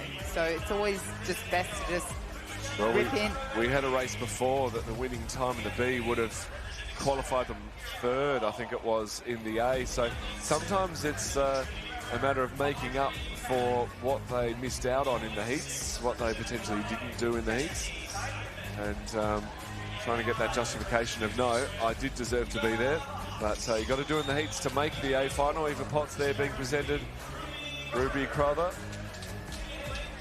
Two fastest qualifiers in the middle of the pool of the girls 17 to 18 years, 50 metres backstroke. So got the backstroke ledges out. You can see them there on top of the blocks and stretching down into the pool. And the swimmers will use that ledge to perch their feet on so that they don't slip down the block, slip down the wall. Not a very big ledge. It's not like a step, but just aids to the grip on the wall, and the swimmers taking advantage of that, really lifting themselves out of the water. And I know, Em, you'll be looking for, when they say take your marks, them all coming up at the same time. It's not that hard. But we won't see it. We won't see it, but we can hope. Take your marks. They push back for the A final for the girls 17 to 18 years, 50 metres backstroke. Ruby Crowther, fastest qualifier, and out really nicely in lane 4. Probably lane 3. Alba Arnell, the closest to her, and to Isabella Morris, looking good. And now Eva Potts, Jessie Steinman wanting a bit of the action, but I think Crowther's still got it. She gets there just 28.98. Potts through 11/100ths of a second back into 29.09. And Arnell, a visitor from the USA, 29.37. So top 5 swimmers getting underneath the 30-second mark, which really shows some great depth in the 50 backstroke in the 17 to 18 years age bracket. And nice finish. Just on that time too, 28.98, but this morning 28.94. So that just goes to show there's not really that much room for improvement on a 50. You just have to get everything right at that point. I mean, I don't think my 50's changed from heat into final. It was just sort of trying to fine-tune it. It'd have to be pretty special circumstances to be able to sandbag a heat of a 50. Potentially letting that, we talked about the atmosphere here of the night swim, letting the atmosphere bring you up. But it does show just how impressive that heat swim was. So well-deserved win there as we move now into the B final for the girls 17 years backstroke. Take your marks. So a bit of a slow start there from Ruby Gowns in lane 5. Reaction wasn't quite on it, but a long way underneath the water from Clara Carocci. And she takes the early lead, the 25-metre mark. I have to say, it's going to be that swimmer in lane 4, Carocci. Quayle in lane 6 wanting to have a bit of a go, but it's getting it the lead further and further out. It's half a body length now. Also looking good down in lane 8, is it? So Sarah Tian down in lane 8, getting second onto the wall of 30.62 with a great second 25, but Clara Carocci taking the win in the 17 years B final with a 30.28. She seemed to get caught on that lane rope. I don't know if you noticed, Welshie, but she was very much on that left-hand side, stuck on that lane rope. Is this Carocci? Yes. So she was, yeah, I don't know if that deterred her tonight. I think when you get stuck on that lane rope, it gets quite hard if you try to recover and that lane rope is stuck under your shoulder. We've spoken about a bit here at the outdoor pool. Obviously, during the day, you've got that bright light in your eyes. At night, there is no light. It's just pitch black up there. What do you reckon's harder? Actually having the light where potentially you could see the lane rope at the corner of your eyes, but you're being blinded, or having no light and then making it harder to see any reference points? I think here at the Gold Coast Aquatic Centre, the 4 massive lights on either corner of the pool help give you a bit of guidance on where you are. Yep, that's fair. I always use them as sort of a guide because they were quite bright lights on the pool. At least they're a stationary Exactly, object. they're not moving, so you've got that sort of peripheral vision to have a look at them. I know at one of the short course worlds I went to, the ceiling was flowers, so it curved, and a lot of swimmers were hitting the lane ropes trying to follow the roof. So it's surprising what you actually hold on to when you swim backstroke. I remember training in a pool in Germany with a crisscross roof pattern, but it was off-centre. So not even the nodes of each of the crisscrosses could help you. So it was a random pattern, but no such problem for the girls tonight. And hopefully they're going to take Em's advice and use those towers as a point of reference here in the 18 years A final. So Ainsley Trotter, fastest qualifier from Bond University. Isabel Sheldrick from Griffith University. Just about 4 tenths behind her from the heats this morning. A 28.73 for Trotter, Sheldrick a 29.1. So just the A final tonight for the 18 years. Trotter with a 28.73, so if she can go faster than that tonight, that would be a great swim for her. Yeah, that was a tidy heat swim as they're off for the 18 years A final. And very nice underwater work there from Ainsley Trotter. She really has set up this 50 nicely. Gained about a foot or two, maybe half a body length on that beautiful underwater work. Came up bang on that 14.9 metres. And she's having a nice battle here with Sheldrick, but I think she's got the measure. So she touches the wall in a 28.61, just under half a second quicker than Sheldrick next to her. Third through to the wall with Jessica Wilson. 29.58. Plenty of the girls there underneath the 30-second mark. Top 4. Slater getting through in 29.90. Flower due in a 30.34. So nice swim there, 28.61. Just faster than her morning swim by about a tenth of a second. Beautiful start there in that replay. Really cleared the water nicely. A lot of swimmers try to get that high arc up out of the water and then dive down. You end up potentially hitting the bottom of the pool if you do, though. So this flatter arc, almost diving straight back and trying to thread the needle on your entry is very reminiscent of a Kaylee McEwen start. And she is so powerful off her starts, Kaylee. So if you can be described as Kaylee off the start, that's pretty impressive. Yeah, it's high praise because she is one of the best for sure. As we welcome out the next event on the program, this is your boys 13 to 14 years, 100 metres backstroke. Another backstroke event. A little bit more room to move here in the 100, so we'll see what these boys can do. Our visitor from the USA, Jet Hatchard, in that first position with that 008.4 this morning. So we'll see if he can sneak under that 00 tonight. Yeah, that would be a fantastic swim. Exactly what I was thinking, Em. So about a second they'll need to drop. And I think they'll probably get that.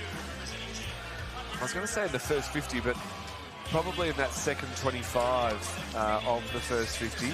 Just getting a bit more aggressive. I'm sure they came home in the last 25 quite well this morning, but if they get out just that little bit quicker, hopefully they can hold it for a sub-minute swim. So Thomas Hawke holding the Australian record for this and all comers with a 58.80. So if they do get under a minute, it's going to be a very nice swim. Only a second off the record, which is what we want to see. Take your marks. A multi-layered start as they bring them up out of the water.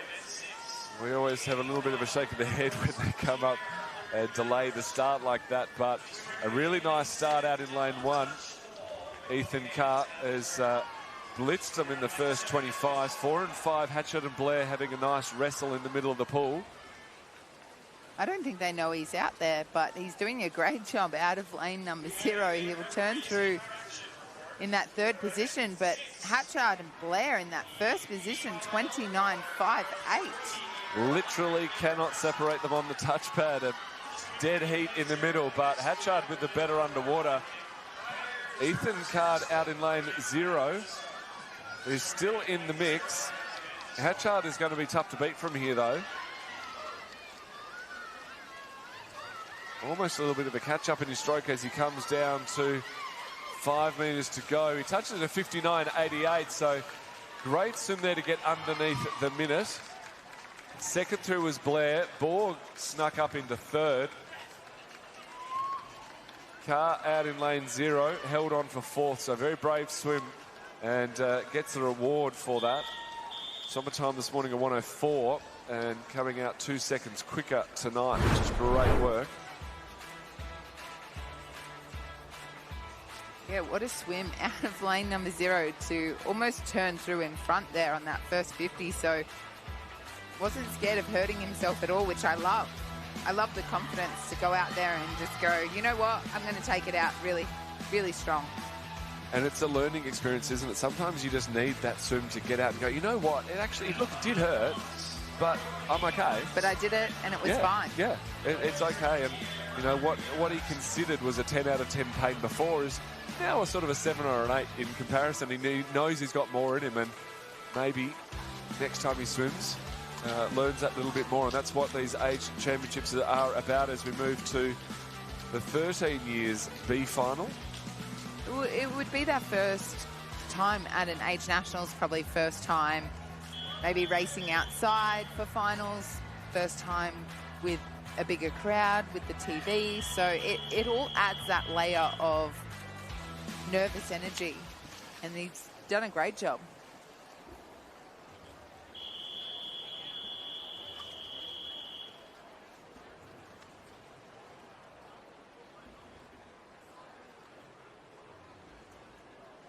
Take your marks.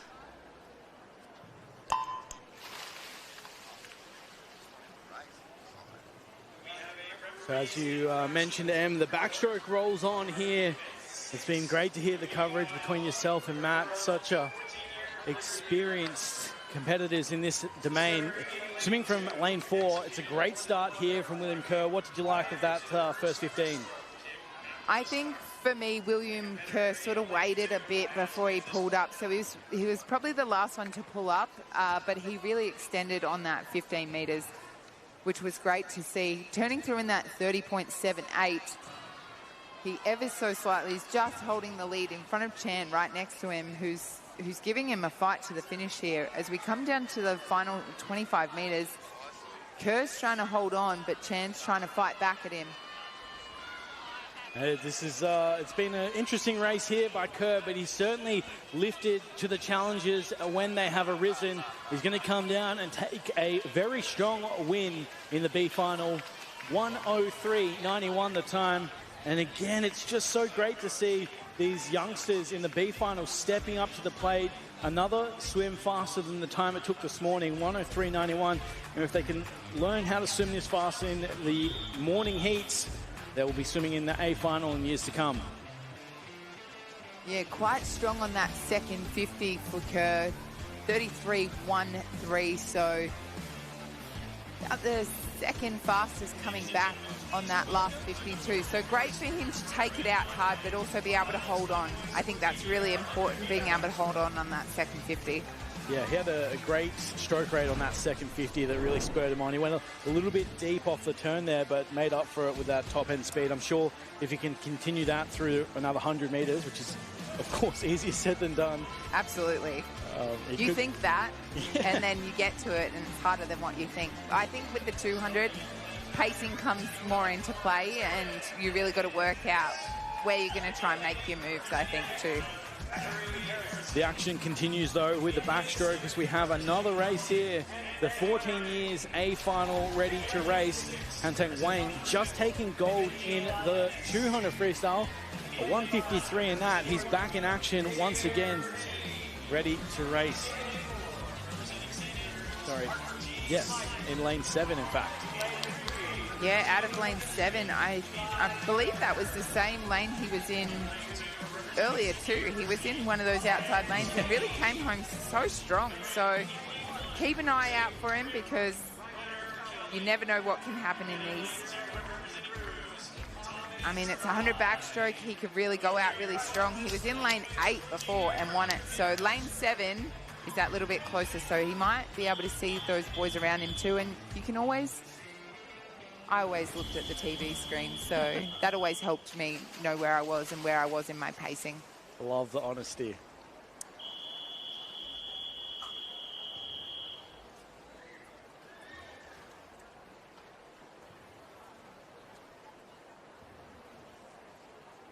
Take your marks.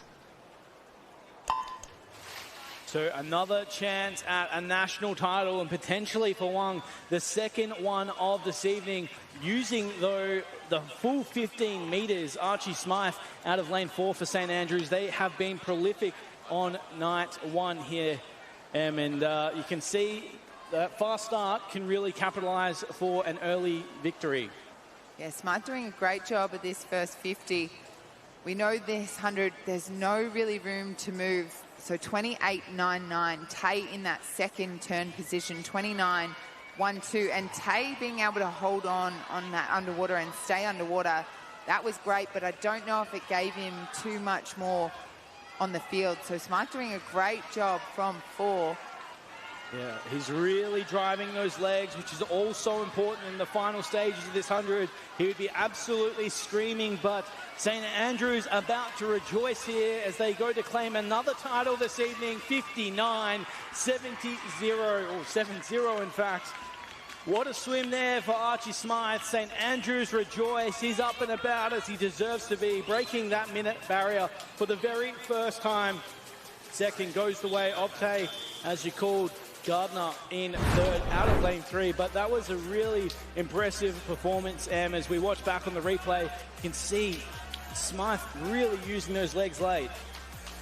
Yeah, great finish onto the wall. So Archie did a great job of that 100 to break that minute barrier. So 59.70, but also to beat the 13-year-olds as well, going that 59.88. So he can still hold his head high because he was able to beat those younger guys as well. So great effort from Archie to take out the 14-year-olds 100-meter backstroke. It's been interesting to read the coverage on SwimSlam, of course, across the day 1 activities, and I know they're really excited about what's to come on these form stroke athletes, especially the women's breaststroke ranks, and the men's backstroke starting to show that they should be considered as well. Henry Allen leading the charge, but a bunch of athletes in contention, including these athletes here in our B final.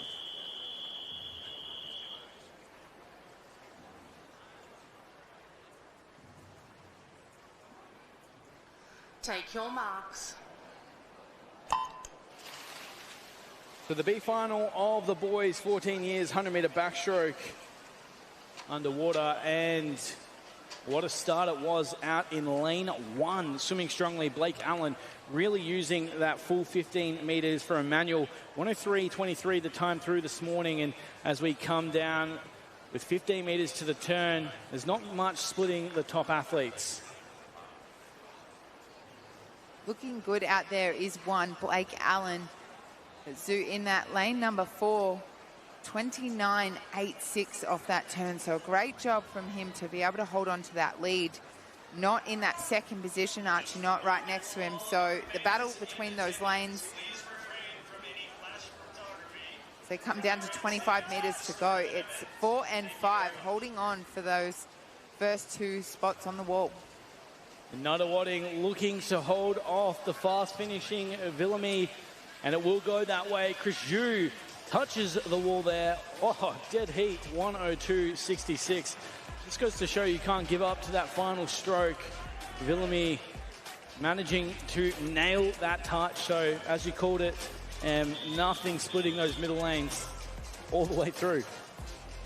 Great job from both of those boys. 102.66, so faster than this morning. Great effort. That's all we can ask for. It's getting that experience of swimming fast heats, coming back and swimming fast finals. So a great effort from those boys for that B final, the 14-year-olds. As we have a look at the next event on the program, this is your girls 13 years 400-meter freestyle. Now, this is where pace comes into play, okay? So you can be a Lani Pallister and you can take it out really strong, or you could save yourself for that back end and hope that the girls aren't too far ahead of you to be able to catch them in that last 200. So this is where it gets interesting. Absolutely, and this is where it really helps if you have a lot of athletes training with you. We've seen the ranks of St. Peter's so strong in this mid to distance freestyle ranks for a number of years now, but there's 3 athletes competing here for Carlisle, and that's a great training ground. I think that comes into play a lot because you want to have those strong battles in training.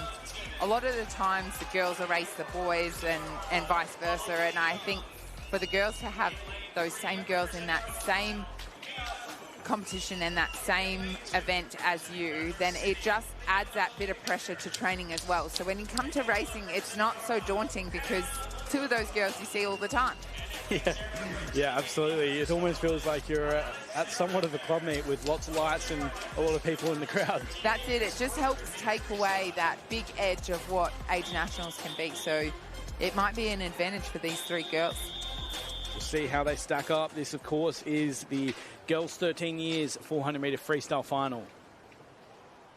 Take your marks. They enter the water here, as we mentioned. Molly Young of Carlisle in as the fastest entrant, 4:24.06 this morning. That is an electric time. It took 4:23.64 to win gold last year, and we expect to see the competition starting to shape up around her, but it is Young leading through the first 50M. Looking very strong out there. She's really moved away from the rest of the field ever so slightly, turning through in that 29.54, almost a second in front of the rest of the field. So that next position is who they're in that 30.27. So she's really trying to push this front end. Maybe she's trying to create that distance between her and that next position, so they feel like they can't catch her. So she's doing a great job, but her Carlisle training partner is really pushing her in this first 100. Well, Mia Hu, the 5K national champion as well for this age group. So we know that she's got the distance prowess to come over the top, but Molly Young using that early speed to get out and get after it. As you said, that's the way that some of the best athletes in the world race, that's the way that we saw Lani Pallister take to the water just a couple nights ago. And clearly Molly Young wanting to use that easy speed early on. And you know, often we talk about easy speed, and it's very hard to describe, but I'll throw that question to you. What is easy speed? For me, I always thought easy speed is coming off the blocks and not overrating. So you find a really good rhythm, but it's quite powerful and it's still quite quick. Once you get into your rhythm, then you sort of slow that pace down ever so slightly. You might save your legs a little bit. You might try and save your arms and really focus on either legs or arms. For me, I like to use my legs first up, and then at the back end of a race, I wanted to feel strong in my arms. So I always thought about power in those arms. I mean, look at this field right now. Molly Young has really pulled away from her teammate there, who right next to her. So turning through in that 2:06.97, 2:09.26, and then 2:12 for the next position. So they're really trying to create that distance from the rest of the field and really power through this. Molly Young really hasn't stopped using her legs. They're quite strong as she's going. So it'd be interesting to see what time she can do here. Her time from this morning was a 4:24, but is that record, that 4:14, under contention tonight? Oh, that would be a big swim if we could see that happen. And she's really consistent with these 50s here. If you look through, she opened out with a 29.5, 32.0 for the opening 100. Now she's sitting at that 33 low, so get around her as we see this swim continue to develop. This is really the important part of the race. The third 100, we've seen you know, the likes of course, Ariane Titmus win Olympic golds based on this third 100. And we can see Molly Young starting to stretch out even further from Mia Hu now. Yeah, she's really extending on this lead, turning through in that 3:13.80. So she could, if she really had a lot left in the tank, try and go for that record. She might be a little bit off that. She might be around that 4:18 mark, which will be a fantastic swim from this morning, that 4:24.06. So, yeah, I'm excited to see what she can do. Well, there's no doubt that she's in a league of her own here for the 13 years girls 400 freestyle. She's going to turn with 50 meters to swim. She's out well and truly ahead of the field. That was faster than the 50 meters before. Molly Young turning through 3:47.48 with 50 meters to swim. It will be a Carlisle 1-2. Mia Hu looking to settle in second. And Tivan out of lane 5 for St. Peter's will round out the top 3. But good stocks out in Carlisle, and that is coming to fruition once more as we have watched Molly Young, a commanding lead from the first 50 all the way through to the finish, stopping the clock there, 4:19.94. A massive barrier breaking swim from Molly Young, just 13 years of age, under that 4:20 mark.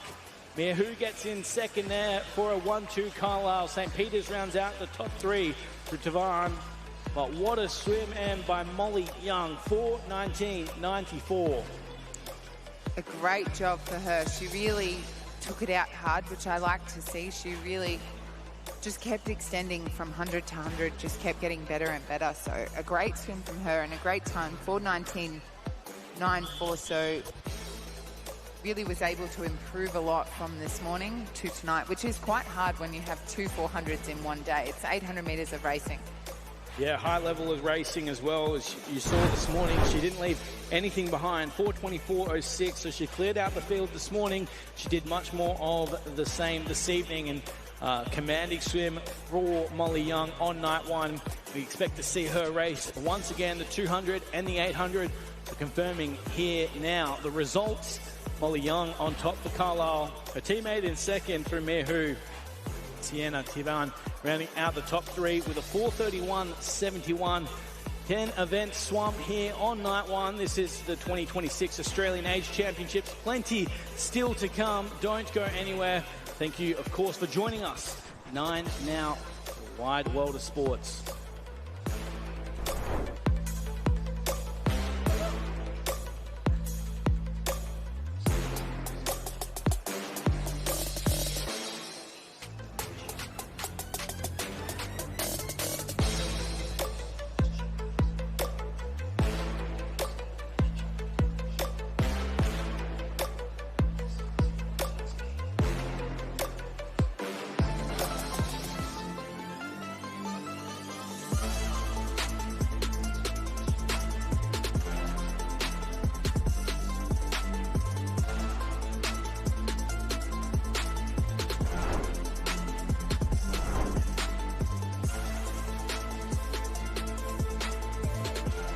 Thanks for joining us on night 1 of the 2026 Australian Age Championships. This is the coverage on Nine's Wide World of Sports. Still plenty of action left. We still have a number of national titles to be awarded, and it is starting to heat up here as we turn our attention, of course, to event 10.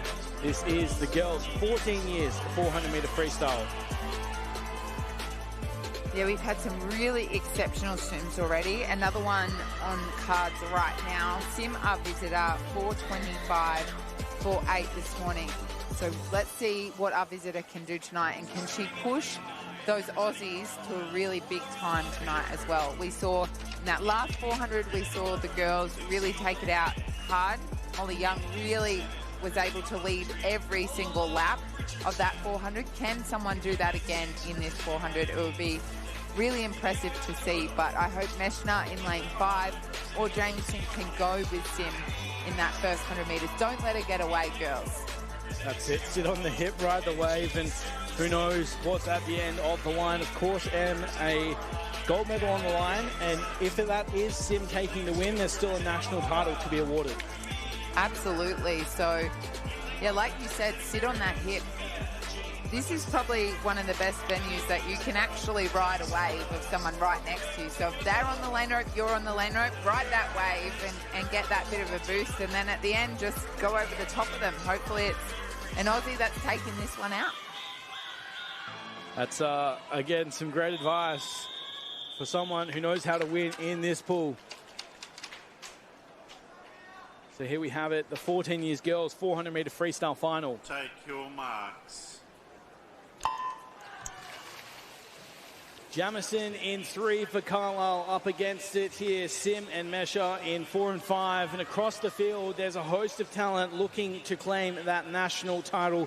O'Rourke has been good so far out of lane 0 for Somerville.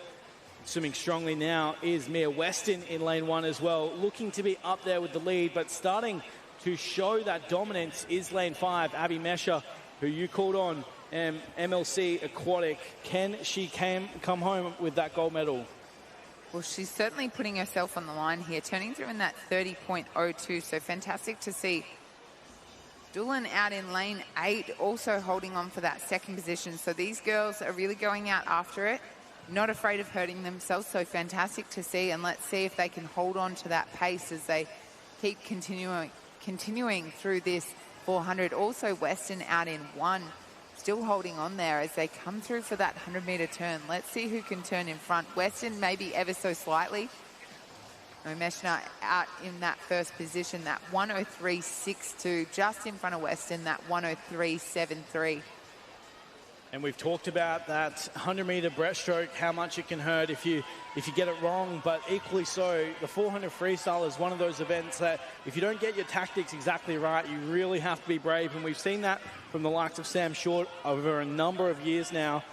It's good to see that tactic coming into the girls' race as well, where they commit early on and hope that their training gets them across the line. Jamison, though, starting to push through. She was a little bit more reserved in the opening 50, now starting to settle in. The only athlete, or the fastest athlete on that lap with a 33.68. The only athlete also under that 34 mark was Sim in lane 4. Meshna's still doing a great job in lane 5. So those top 3 girls have started to move away from the pack ever so slightly, but still holding on is Weston and Cooper out there in 1 and 2. But Jamieson doing a great job of holding on to this position at that 200-meter turn. So turning through in that 2:11.35. Meshna in that 2:11.44. So just off the pace of what we saw from the 13 years girls, but still competing here for a national title. A bit of a match race starting to set up here. Also interesting to note that a number of the athletes swam faster on that 4th lap there, including Abby Mesha, who led the way with a 33.23, as you call them. She was just breathing into the field, and that really spurred her on. So she's out to just over half a body length lead, or at least it sat that way on the turn, but a brilliant turn from Sim in lane 4 to pull level.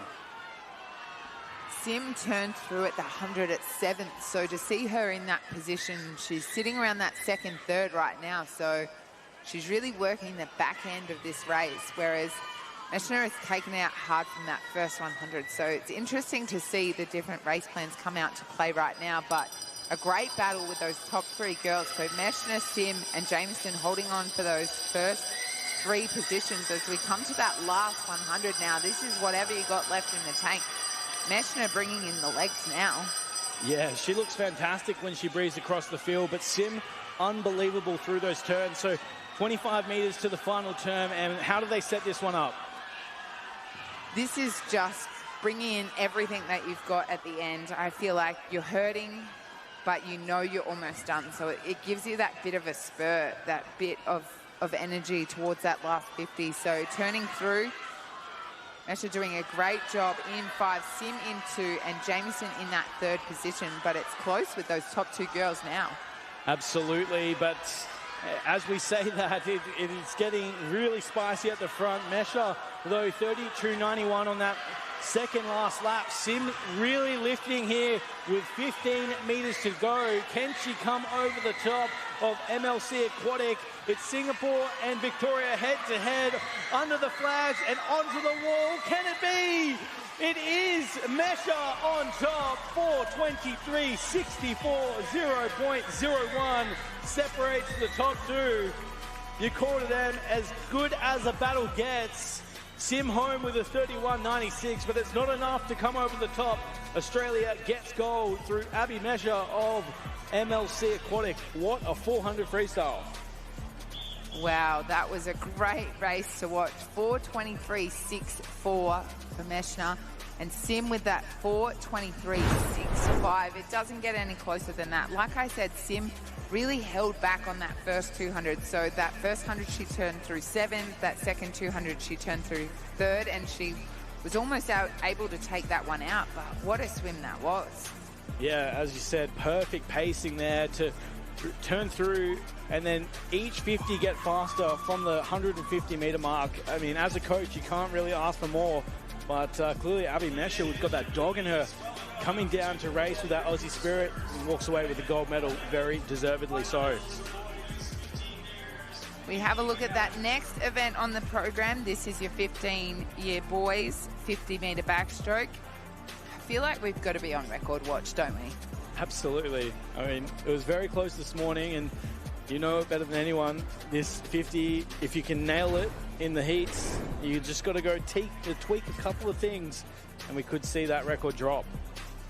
I'm really excited for this swim. I think he is a great backstroker. We've seen him at age for the last year now, so it's just been fantastic to see him develop.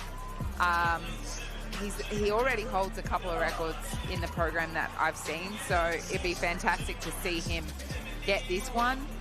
I mean, Isaac Cooper, 25.80.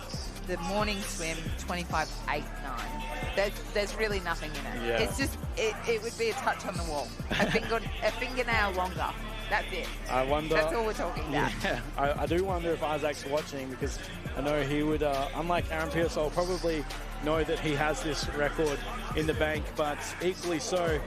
I remember last year the footage of Henry Allen in the 100 backstroke going viral for how far in front he was at the 50 meter mark. As we look at the order here, Kraus in by almost a second faster to second position. Incredibly dominant through this morning. Let's see what we have here. As you said, MC Bomb on record watch for lane 4.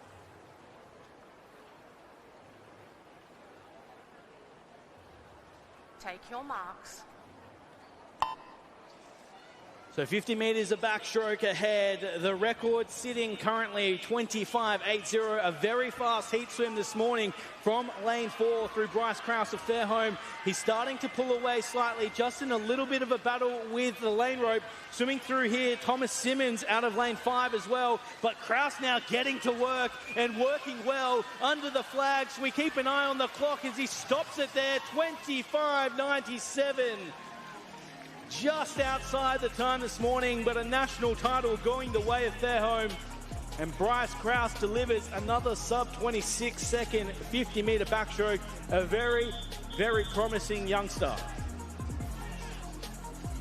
What a fantastic swim from Bryce to take out that win, 25.97. I know we were on record watch, but I think just being able to put together a strong heat like that and a really strong final comes a long way. It gives him so much experience at that next level. So he is on the right track, even though he missed that record. His trajectory is looking fantastic.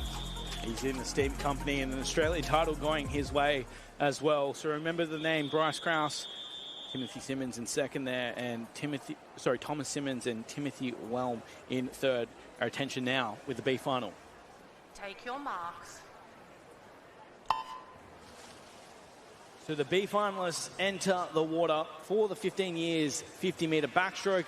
Miles through as the fastest through lane 4. Swimming strongly though is Hegarty in lane 3 for Caulfield and Knox Pimble. In fact, nothing splitting this field though. Out in lane 0, it's a great start and continuation from Cole of Knox Pimble. So Cole battling with Schneider's now, as they come down under the flag, Schneider's pulls through and takes the win, 27.80. Schneider's on top, 27.80. Second goes to Cole, who was very strong through that second 25. Miles rounding out the top three out of lane 4. Well, that was a very strong swim. You could see him just edging away from the midpoint. Snyder's there, almost sneaking up from lane 2. So B final for the 15 years swum. A final for the 16 years next. And with a very strong swim this morning, 26.08, fastest qualifier, Ted Windsor-Chan from the Singapore club. Fastest Australian, Lucas Dunn, at 26.55. And Isaac Allen, 26.59, so only 4/100. So I think we're on track for another very close race, which is not surprising in this short 50 metres. Matt, you said before that 2-minute mark is just a number for the boys 18 years 200 backstroke.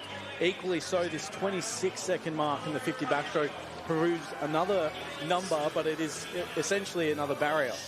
Yeah, you know, every kid knows the time or knows the swim when they first broke 30 seconds for the 50 free, and you sort of find these little time markers that become elusive, and that 26-second mark for the 16-year swimmers is going to be one of those marks. 26.0, 26.5, 26.6 to 7s, and a couple of low 27s in there. I would love to sneak into a 25.9 just to say I'm a 25-point swimmer, but that is pretty quick, getting down to a 25 mark, but not impossible. That's Australian record 24.88, held by the enormous Henry Allen, though, so does kind of help if you've got the levers for it. So a final for the 16 years.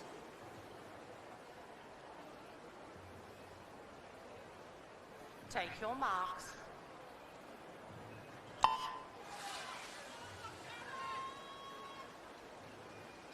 How we stack up will be determined very close to the 15-metre mark there. I'm sure the officials will be keeping a close eye, looking across the field, nothing splitting them. Chan starting to move through, swimming very strongly on the lane rope. Equally so, Lucas Dunn in 5, but it is Ted Chan out in front for Singapore as he stops the clock, 25.73. A very strong swim. Isaac Allen sneaking in second there with a fantastic touch, and Lucas Dunn will settle for bronze with a 26.21. Oh, well, we talked about the 26 mark. He's done it. I think that's 20, second through. Isaac Allen, 26.18. So 25.73. Oh, I was hoping we were going to get a replay of that 15-metre. He was very close to the 15-metre mark. You called it, Will. He went a very long way. You're only allowed to go 15 metres. You can't swim underwater anymore. The head must break the surface of the water. The officials obviously deeming that that was legal. It's always a tough call for the officials there. A national title on the line, but they are officious as always and do a great job leading the sport. Take your marks. Our B finalists underway here. The 16 years boys up and swimming quickly was Milan out of lane 0, but starting to move through now. We can see the battle coming in 6 and 7. Easton and Bridgman really going to battle. Now is lane 3. Luke Chen through Narrabeen looks to be the leader and should stay in that position under the flags and onto the wall. Chen gets it done. Narrabeen rejoice, 27.31, 0.01 separating the top two once more. Kyla Schaefer gets in second there. Third goes away, Julian Angus. So that concludes our 50-metre action for night 1, but don't go too far. Plenty of action still to come. we get the ratified results for the B final, and we still have plenty of relays as well, Matt. And they're 4x50 relays, so we will have some more 50s, and they are so dynamic, the 4x50s. Obviously, two swimmers at either end. These are the state relays. So Victoria versus South Australia, Queensland, Western Australia, and New South Wales, all with their best swimmers and racing each other for the pride of the state. So we move now to the 17 years A final, 400 metres individual medley. And after a very strong swim this morning, Macharon Ahondo from the New Zealand club, the 4:20.49 is the fastest qualifier. Fastest Australian from Warringah, Luke Higgs, Dylan Zhao from Knox Pymble. But they're a good 8 and 16 seconds respectively behind. And there he is, Macharon. For that time, Matt, 4:20.49 would have not only taken gold last year in the 17 years, but also taken gold in the 18 years. So a prolific swim this morning, and he looked really comfortable in that freestyle leg, as you touched on in the heat. Yeah, really interested to see how much faster he can go. His entry time was a 4:19 from memory, so that was a very comfortable 1 second slower than the fastest time you would think that he's done. So we'll see how much of a lead he can get. I was really impressed with his breaststroke, mainly because his butterfly and backstroke was so good. You often think, oh, the breaststroke can't be that good, but it really was. Take your marks. We'll see how they stack up here once again. Lane 4 comes in as a heavy favourite from this morning. Muchirondo of New Zealand. As we said, Matt, so strong through that first half, but equally so in the second. That is a trait we've seen from the New Zealanders, led by Lewis Clarebird, of course, one of the very best in the Commonwealth, and it helps to be a very good Commonwealth swimmer in this year. And potentially we could see Lane 4 representing New Zealand later on in Glasgow. Macharondo touching first, 26.65, just in front of Zhao. Austin through in third, Higgs in fourth. So the middle 4 lanes just starting to pull away from the field. And having said that, lanes 3 and 4, Zhao and Macharondo, are just pulling away from them. So coming down now to the halfway mark. This is our visitor from New Zealand, touches in a 57.16. Then Zhao, Austin Higgs, so maintaining their spot from the 50, but pushing well out from the rest of the field. So all 10 swimmers now finished with the butterfly into the backstroke, but they are starting from very different times and they're very different places in the pool. Love that turn there for Muchirondo as he kicked 5 underwaters off the wall. We'll watch it again right here, and that is often the case with really strong medley swimmers, that they can maximize their time underwater. There it is once again. Oh, Matt, you'd love that as a backstroker yourself. When they maximize that time underwater, you know they're swimming well.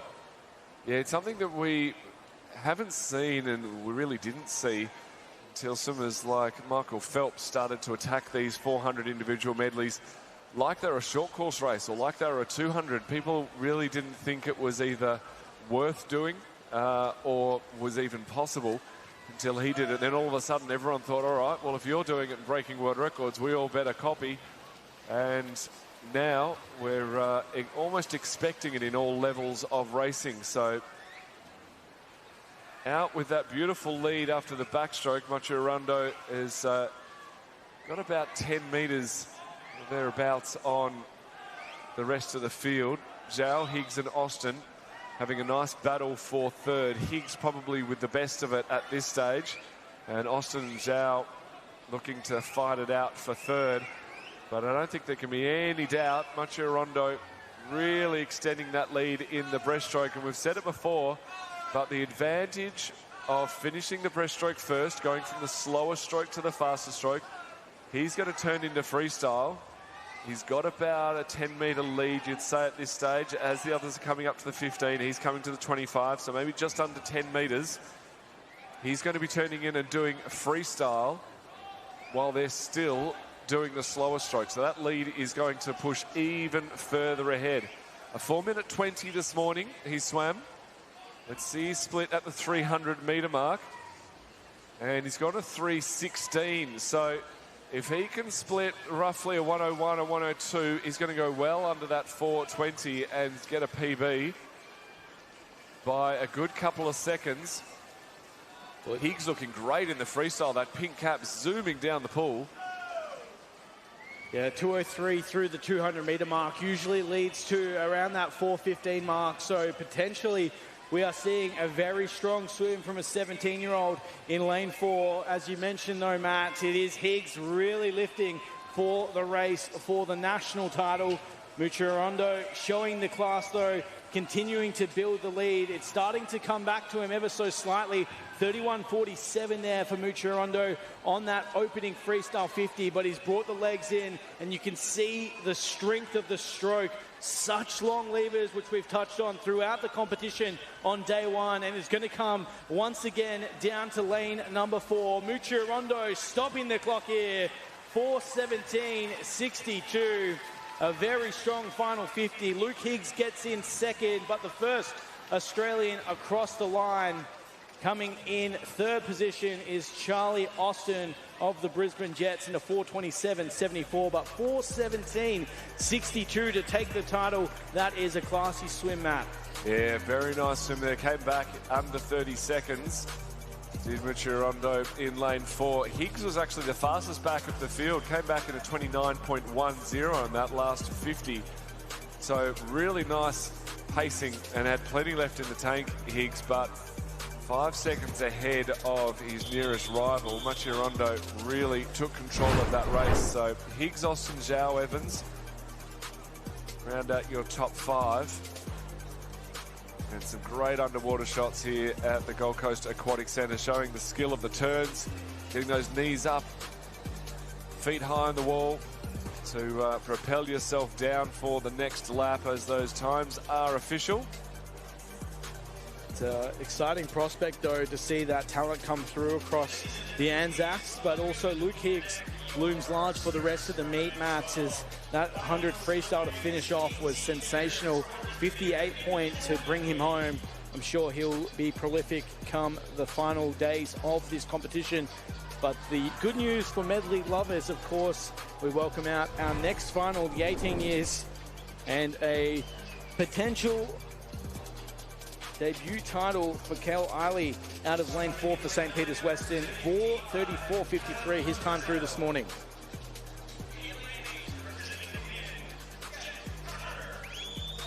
The athletes just being presented to the crowd, and despite going from the 17 years to the 18 years, a lot of these times slower than the 17 years, so it really was a fast time from Muchirando on that previous final. 17 years Australian record. We know obviously he is a visitor, but the Australian record is actually 4:16.07 from Mitch Larkin in 2010. Mitch obviously a brilliant backstroker, but an incredibly good individual medley swimmer as well. It just shows the skill and the level of that swim. The 18 years boys up, Kel Eiley, St. Peter's Western. We're going to have a very tight battle there with Joshua Witkowski.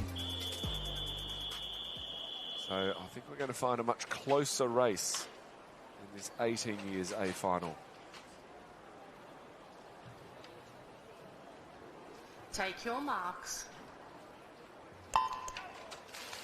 Another national champion ready to be crowned here as the 18 years boys enter the water for the 400 individual medley.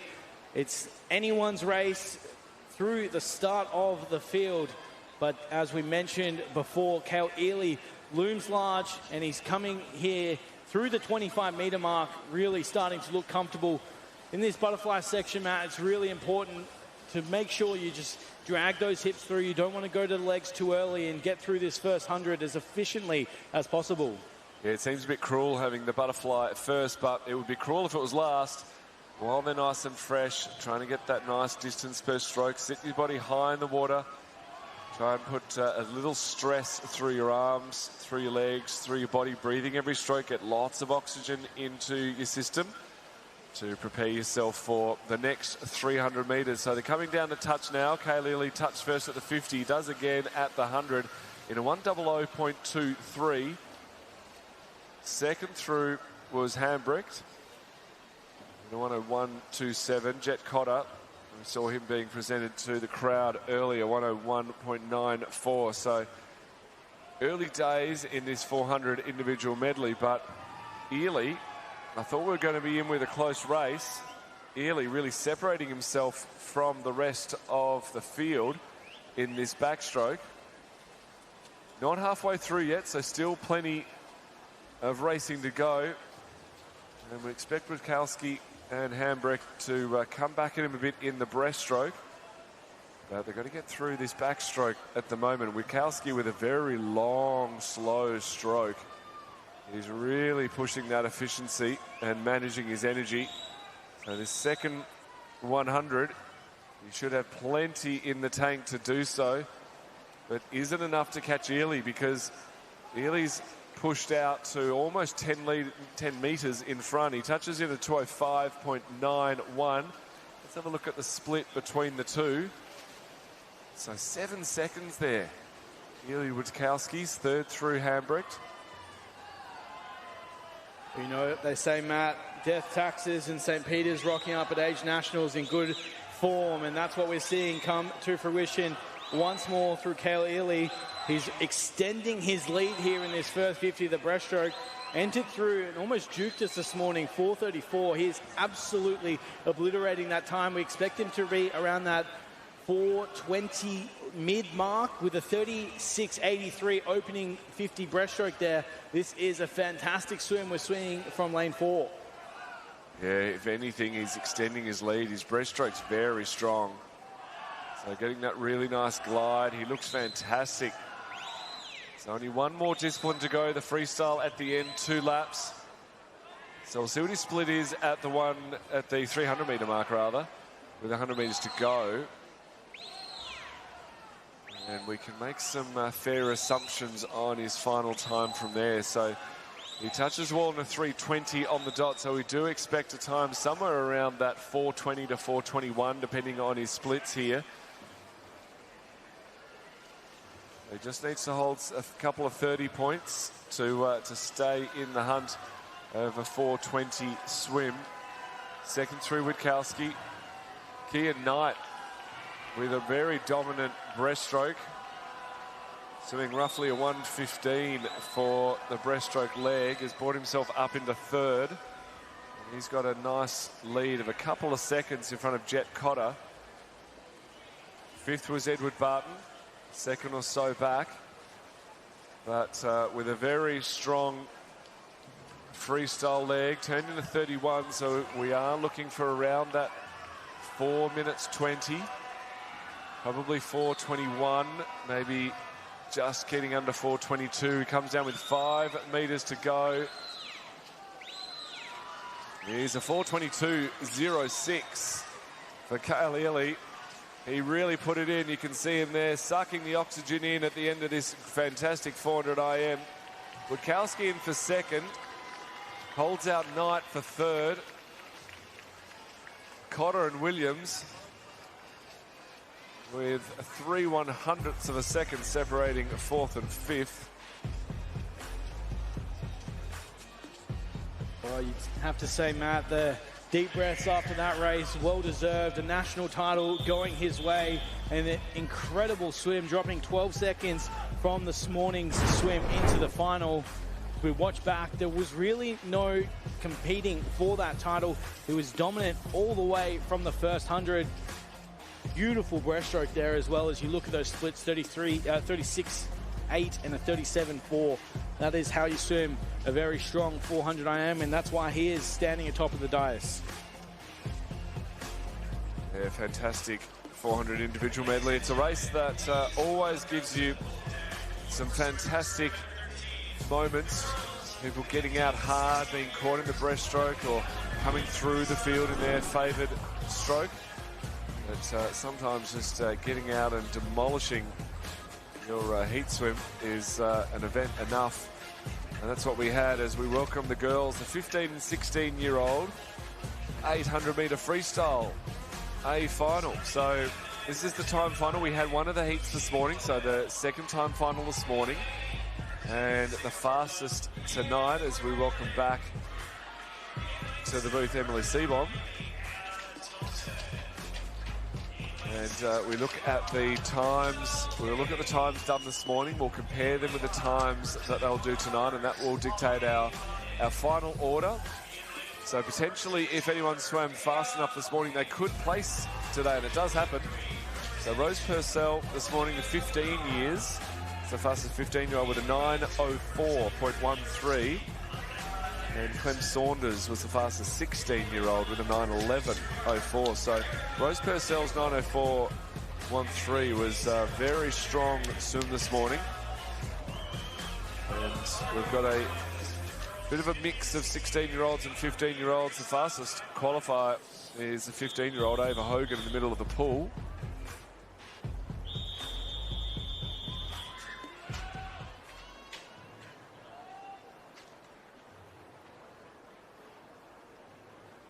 Take your marks. The final individual event of night one enters the pool. And what a race we have in store once again. Ava Hogan swimming from lane 4. Expect her to be out fast. 8:44.55 her entry time. Swimming next to teammate in Olivia Galea out of lane 3 for Chandler. Those two looking to be near the front. Allegra Anderson swimming strongly as well for Griffith Uni out of lane 2. And I expect that to be the order through the 50-metre mark. MC Bomb, I know we were really captivated by Lani Pallister's 800 during the Oz Open last week. I'm sure these girls watched and learned everything they possibly could. And I was really impressed with how much she attacked it. It was the first night or second night? First night, I want to say. She just really went out after it. And it was a really brave swim. She had the 800 the first night, the 400 the second night, and then the 200 free and the 1500 on the last night. Big campaign. So Ava Hogan, 102.95, just leading by about just over a second from Borden in lane 5. Galee in lane 3, just holding on as best she can next to Hogan. You can see Hogan, well, she doesn't really use her legs too much at all. The other girl's a little bit more than what she is, but hers is sort of just floating there, helping her stay really balanced in the water, like you said. We talk about a 6-beat kick, and she's doing that in the way out of the turn. So she tries to get a bit of a boost, get that the boulder rolling, if you like, and then just tapping it all the way down at the lap. So a really nice tactic for a distance swimming, something that a lot of these swimmers do. Get that speed out of the wall and then really conserve that momentum the whole way down. So she gets that 6-beat kick, so that's 6 kicks per 2 arms. So 1 arm cycle. She really puts that on for the first 5 or 10 metres, but then she cuts down to almost a 2-beat kick. Her legs are really just there to balancing out the arm strokes. Very balanced with her splits too. So apart from that first 50 that we know is going to be the fastest 50, that 30.33, she's sitting at those 32 mids for the next 350. So that's pretty impressive to see. Yeah, so far, the second, third and fourth 50, in fact, that one as well, it's quite remarkable. So the second, third, fourth and fifth 50 have all been within 0.03 of a second. You want consistency? This is it.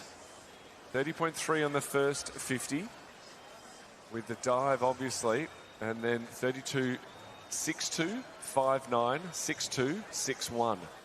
So very consistent as we come down now to the 300-metre mark, and she turns again in a 32-point swim. So very well paced at this stage, not over swimming it, being very smart with her legs, very smart with her rating, breathing every 2, getting lots of oxygen in. Olivia Galea in lane 3 doing a nice job as well, getting very consistent with her strokes and she's really broken away from the rest of the pack. Seems like quite the battle for that third position. 1 and 2, Hogan, Galea there are holding on to those 2 front spots, but that next spot is really, it's about 3 girls battling for that. 4 really with Anderson on the other side. Oh no, you're right. Sorry, 3. I was counting and Borden. No, you're dead right. So Anderson over there, 353. Borden 353. Mulcahy 353. And then you bring in Adenko and Osborne up in lanes 1 and 0 respectively, 355 there. So yeah, a really tight battle for third, and going back to 6th and 7th is not that far behind either. So turns at the halfway mark. Hogan in first to 419.90. Galea 423.9. And that third place just trading places with a few of the swimmers. So like you say, Borden, Mulcahy and Anderson all within half a second of each other. So last of our individual races tonight, the 15 and 16 years 800 metres freestyle. After this we have our state relays from the different age groups. So Ava Hogan, the last 250s, she's just dropped back into that 33. So she was sitting in those 32 and a half. She's dropped to that 33 now. So just slightly. It's only half a second. I think we can give it to her. Yeah, you can give it to her. I'm just saying. It's very impressive as she's going through all of the times about that half a second within a margin of around a half a second. So it's super consistent out there in front. Is that 500 metres down, so 300 to go. Olivia Gallet doing a nice job there in second. She's pretty consistent with her splits as well. But nothing still between our 3 swimmers going for third place. So that's where the real battle and action is. If you had to pick anyone, you'd have to say Molly Borden has probably just got the better of them. She's held third more often than the other girls. So she goes third, Anderson in fourth, Mulcahy in fifth, but still less than a second separates third to fifth. So 200 metres to swim now. And we will, in 2 laps' time, get everyone's favourite song, Jingle Bells, with 2 laps to go. Ava Hogan too, only 15 years old, so doing a great job to take that 15-year-old gold medal, and Olivia Galea there, that 16-year-old. So they're your top markers for 15 and 16. Exactly, very good point there. So Ava Hogan is winning the race, and also obviously the 15-year age group. Second place is Olivia Gallet, and she's the fastest 16-year-old. So the first 2 girls actually technically in first place. That's right. So a battle within a battle. Molly Borden, who has been holding on to third for a while, she's coming in second. So she's third in the pool, but second in her age group. Fourth through is Anderson, who's 16, so she's second. So we've got first, second. And then Mulcahy, who's actually fifth, is looking to get a bronze medal. So the top 5, and obviously the top 6, if I check across who's next. Now we're probably looking at Osborne, are we, up in lane 0? So Jessica Osborne, she's a visitor. So I'll have to check that, our bronze medal for our 15-year-old. Now, bells are ringing with 2 laps to go, but Ava Hogan with pretty much an unassailable lead, you'd have to say, Em, with 1 lap to go. She's got almost 15 metres on Olivia Gallet, but her real competition is Molly Borden next to her. And she's brought in her legs now, Hogan. I was waiting to see if they would come in that second last 50, but they seem to have come in more off that last turn. With 25 metres to go, she will take your 15-year-old gold medal. And Galea in that second position will take home that 16-year-old gold medal. But she comes down to the wall. Let's see what time Ava Hogan can do. An 8:43.46, so a slight PB from that program time, that 8:44.55. So a fantastic job to lead the entire 800 and really extend on that lead too. Olivia Galea there in that 8:53.09. And that paddle for that third position, very tough. Well, third onto the wall, but medals, I'm almost confused on who's going where, I must admit. But Ava Hogan getting first for the 15, Olivia Galea first for the 16, Molly Borden second for the 15. Fourth to all was Anderson, 16, so she is a silver medalist as well.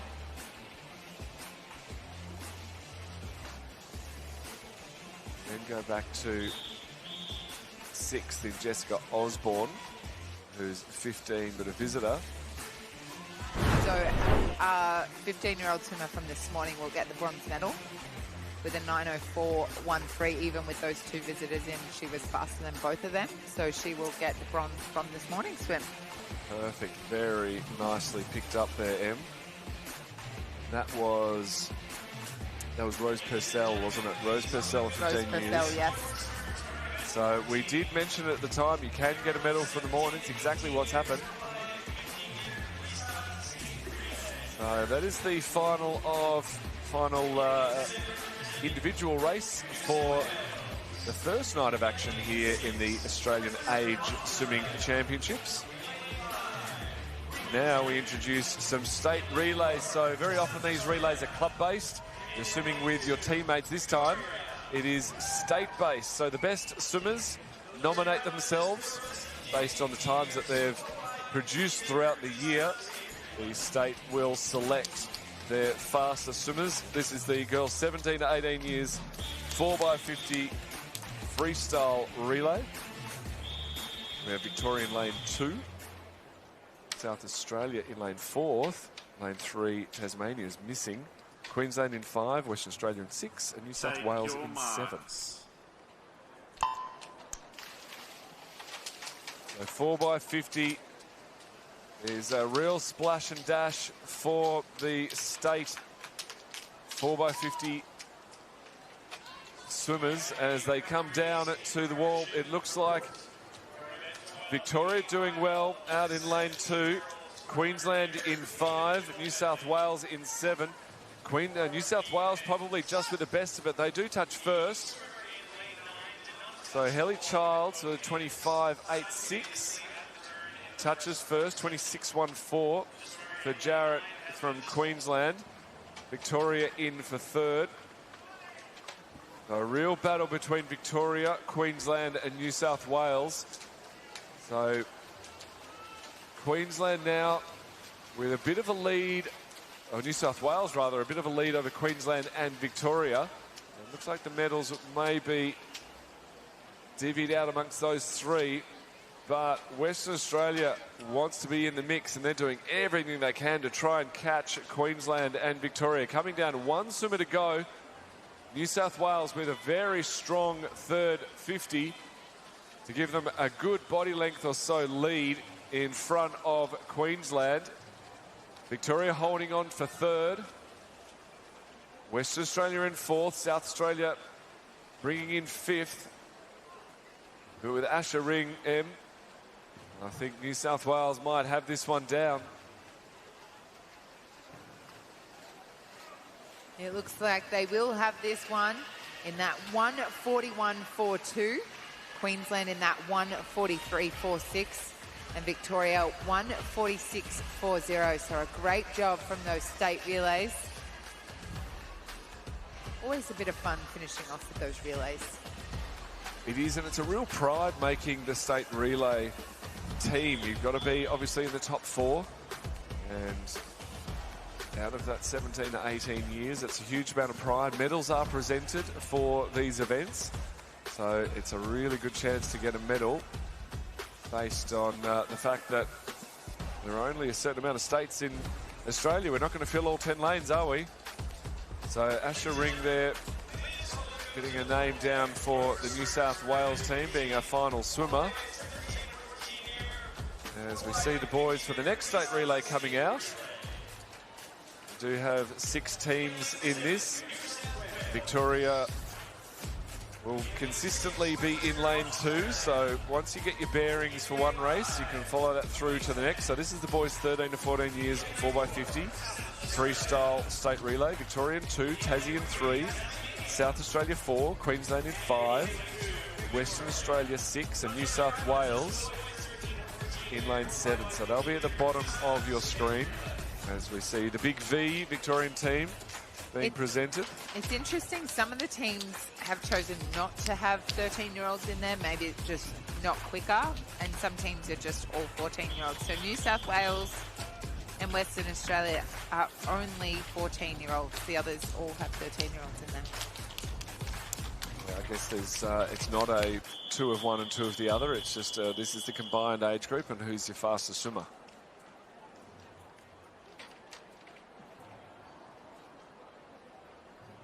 Take your marks. A little bit of movement on the blocks. They had to hold them a little bit longer. Not the best start there from Jacob Jones from the Tassie team, but very strong across the rest of the field.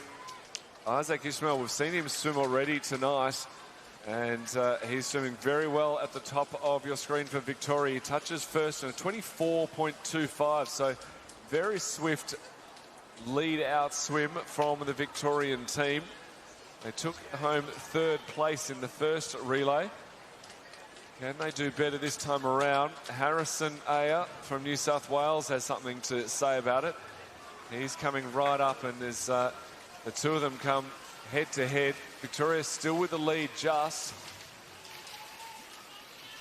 So Victoria in front of New South Wales, Queensland in 3rd, Western Australia 4th, South Australia 5th, Tassie in 6th. Really big leg here from Jacob, the New South Wales swimmer, down there in 7. Also, Boston Wilcox in lane 5 is starting to come up, but it will be Samokin in lane 7 who gets the lead from Victoria. So New South Wales now, they won the first race, and they're looking to beat the second, but it's going to be really close between Victoria, Queensland, New South Wales. Does Queensland still have enough? I think they might. New South Wales gets there. 1:38.05, 0.3 of a second exactly ahead of Queensland. And Victoria able to hold on for 3rd. Great swim for the New South Wales boys to take that one out. 1:38.05 in front of Queensland, that 1:38.35, and Victoria 1:38.97. Great swims from the boys. And then we had the perfect view there to see that state pride come out. The New South Welshmen just really, I mean, to no help, but cheering on the final swimmer just in front of us. Absolutely, I think that just goes to show the boys get around each other. They want to perform well as a team. Yes, they want to perform well as individuals, but it's all about the team, what's best for the team. So they did a great job of that, and I think they showed some really great team spirit, which was fantastic to see. As we move along to the next state relay, this is your girls 13 to 14 years, 4x50 freestyle. A nice way to finish racing sometimes with some of your competitors. Yeah, almost in stark contrast to the club night feel that we had earlier this evening. We have them race together. 13, 14 girls up now. Swimming strongly. Here is the final time for the 13, 14 years girls to enter the water. What a start out in lane 5. Roxanne Alberton of Queensland really motoring through the first 20 metres, going with her as well. Zoe Clemenson of Victoria. That is the battle at the front. New South Wales have taken 2 golds already, and they're just off the pace as we go through the 50-metre mark. Yeah, Roxanne doing a great job of that first 50, 26.33. Lim for New South Wales, a great job. As they head into that second one now, look at the Jets on Queensland. Good, doing a great job in 5. Davis in 7, trying to hold her on, and Lucy Ma in that lane 2. But look at that. What a battle we have on our hands. Yeah, really heating up in the middle of the pool as Queensland continue to hold fire. What a swim it was out of lane 4 through Hanafi. 25.85 on that second leg there, Em. Yeah, flying time to get SA back into a position. But Queensland looks so strong, and so does Victoria here as we come down to that last swimmer. We look at that changeover, great changeover from Queensland there. They 120.18 there, and they're just trying to hold off New South Wales. Let's hope New South Wales can't get another one.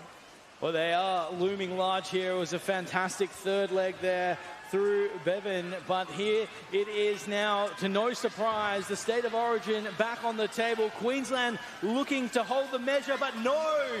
Nixon comes over the top for New South Wales, 25.88. They save the best for last. And the Blues get up with a 146.57. That's 3 in a row, Em. Nixon, what a great last 50, 25.88. And that's what won it for them. So New South Wales takes out another relay. A very strong start indeed, and the good news is there is still opportunity to return fire as we look to the next one. New South Wales still look to be the fastest on paper, entered through here at 132.63, as you called it before in the boys. All boys in this race also 16 years of age. We have some really fast swimmers in here. Cunningham will finish us out for Queensland, and Stokes will start us off. So what a relay to be a part of for the Queensland team. The state relays, they were a thing back in the day, and then they went on hiatus and then have now returned. Did you ever get the chance to race for your state? I absolutely loved racing for my state. I always gave it my best, and I think it was just a fun way to finish off the racing too for the day. You had a lot of hard racing, a lot of nervous energy. The relay was just a bit of fun. Let's hope these athletes have the same intentions as we compete for another national title. A great start from Hagabert of New South Wales, closest to the screen in lane 7, but swimming strongly again. Luca Brown out for the big V in lane 2. Those are the top 2. Western Australia currently sitting in 3rd position, but Hagabert doing the best job possible, 22.71. What a way to start. Absolutely flying into that changeover too, so a great start, 22.71 to start off that relay. That really gives those boys a bit of drive. It's always nice when you come into your turn for that relay changeover and having that little bit of lead. So fantastic job for New South Wales holding on to that lead now. Yeah, that was another strong 50 there by Jacob Witten. He has New South Wales out to half a body length and building. Victoria looks the best of the challengers, but sitting on the wall second there was Queensland, and starting to get to work here. Lincoln Waring swimming through. They do have Maxwell Cunningham, as you touched on before, Em, to anchor them home, but it's going to be a tall task. Christopher Montana in the water for New South Wales, and what a changeover it was. Wow, he is flying to the wall. Montana looks fantastic in this 50. He's got that straight arm going and almost a scoop with his hands. I don't know if you can see that, but wow, what a swim as he powers down. Cunningham trying to get back at him, but he's too far in front. New South Wales will take another relay, and that 132.84 in front of Queensland, that 133.82. And WA taking that 3rd position there, 134.83. So a great job from New South Wales to take out another state relay. That's 4 from 4 thus far. The Queenslander in you. It's hurting me. It's hurting me. I know there'd be some coaches around the pool deck watching along closely as well. They would not be happy to have gone 0 from 4 thus far, but New South Wales equally so, up and about on night 1. As we have a look at the next state relay on offer, this is your boys 17 to 18-year-olds 50-metre 4x50 freestyle relay. So we'll see some more strong swims out here and some really fast times. We have some great swimmers out there, Kreutzberger, you know, some really big names, Morton, Contro, Silito. We'll see a lot of these boys later up. Henry Allen's out there too, so geez, it could go anywhere here. Yeah, this is exciting.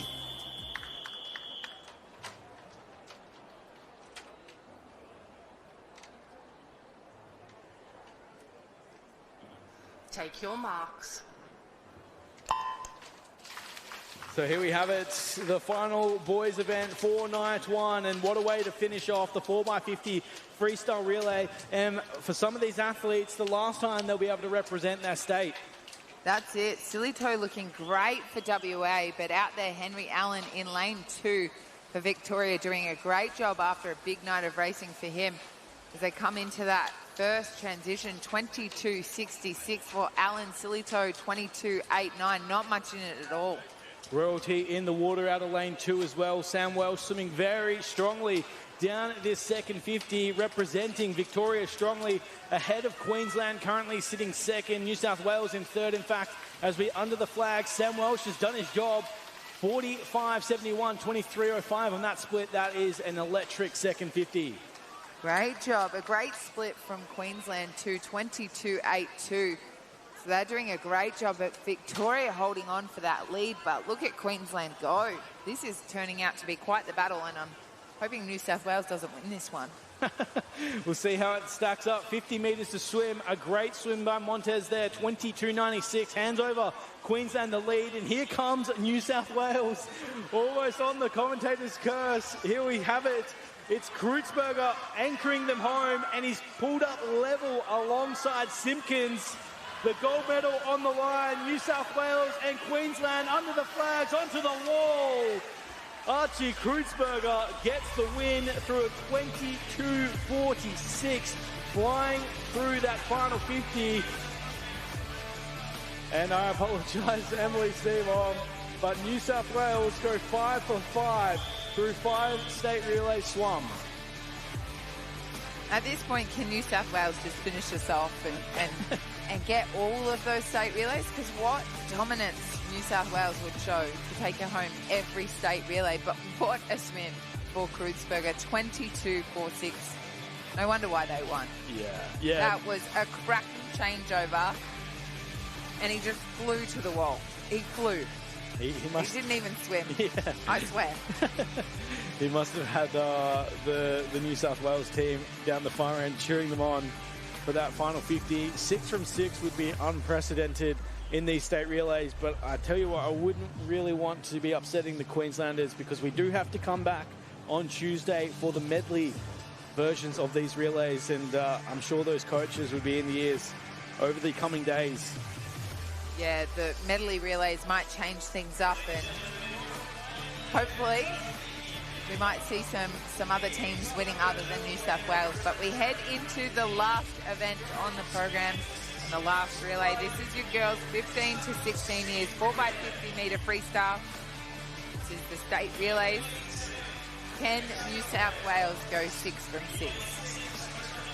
That is the task ahead. A massive task. I mean, yeah, it's very rare to see a level of dominance like that, especially, you know, what we've done here, the 13, 14, 15, 16, 17, 18 in both genders, and now one race is left, not only for the relays, but for night one. What a way to finish it off that would be. Yeah, I'm excited to see this. I'm hoping Queensland can come through. They have a faster qualifying time, so it will come down to the wire. I'm calling it. Take your marks.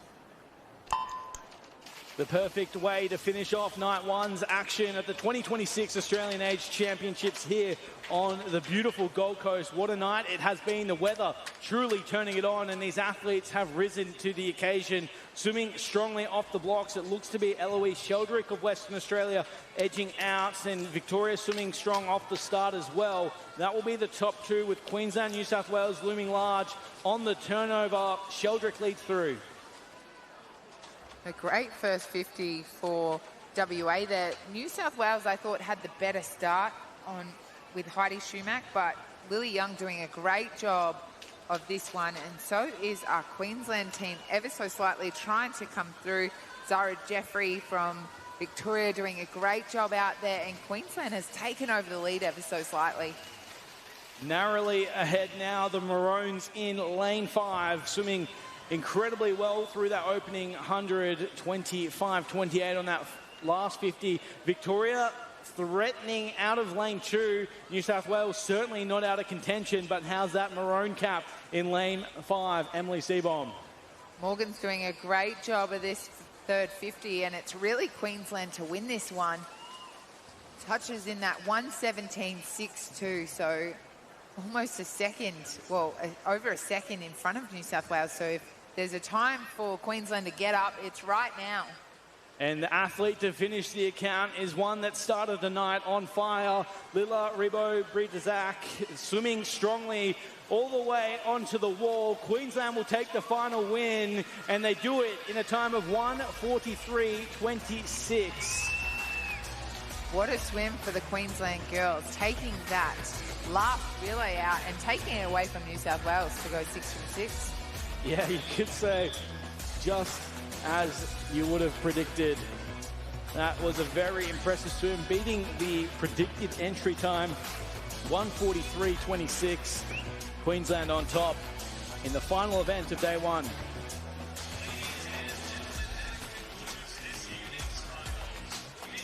So thanks for joining us on Night One's action here on 9 Now, the wide world of sports, of course.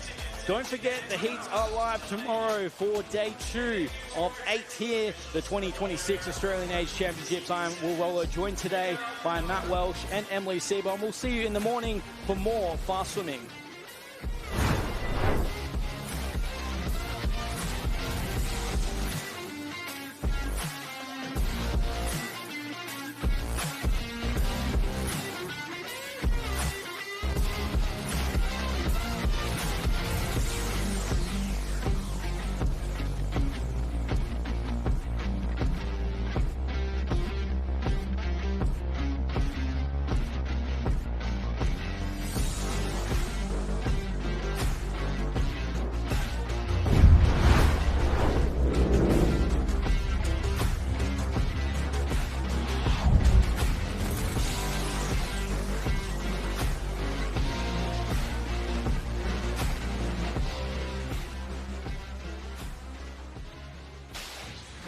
This has been another presentation from Nine's Wide World of Sports.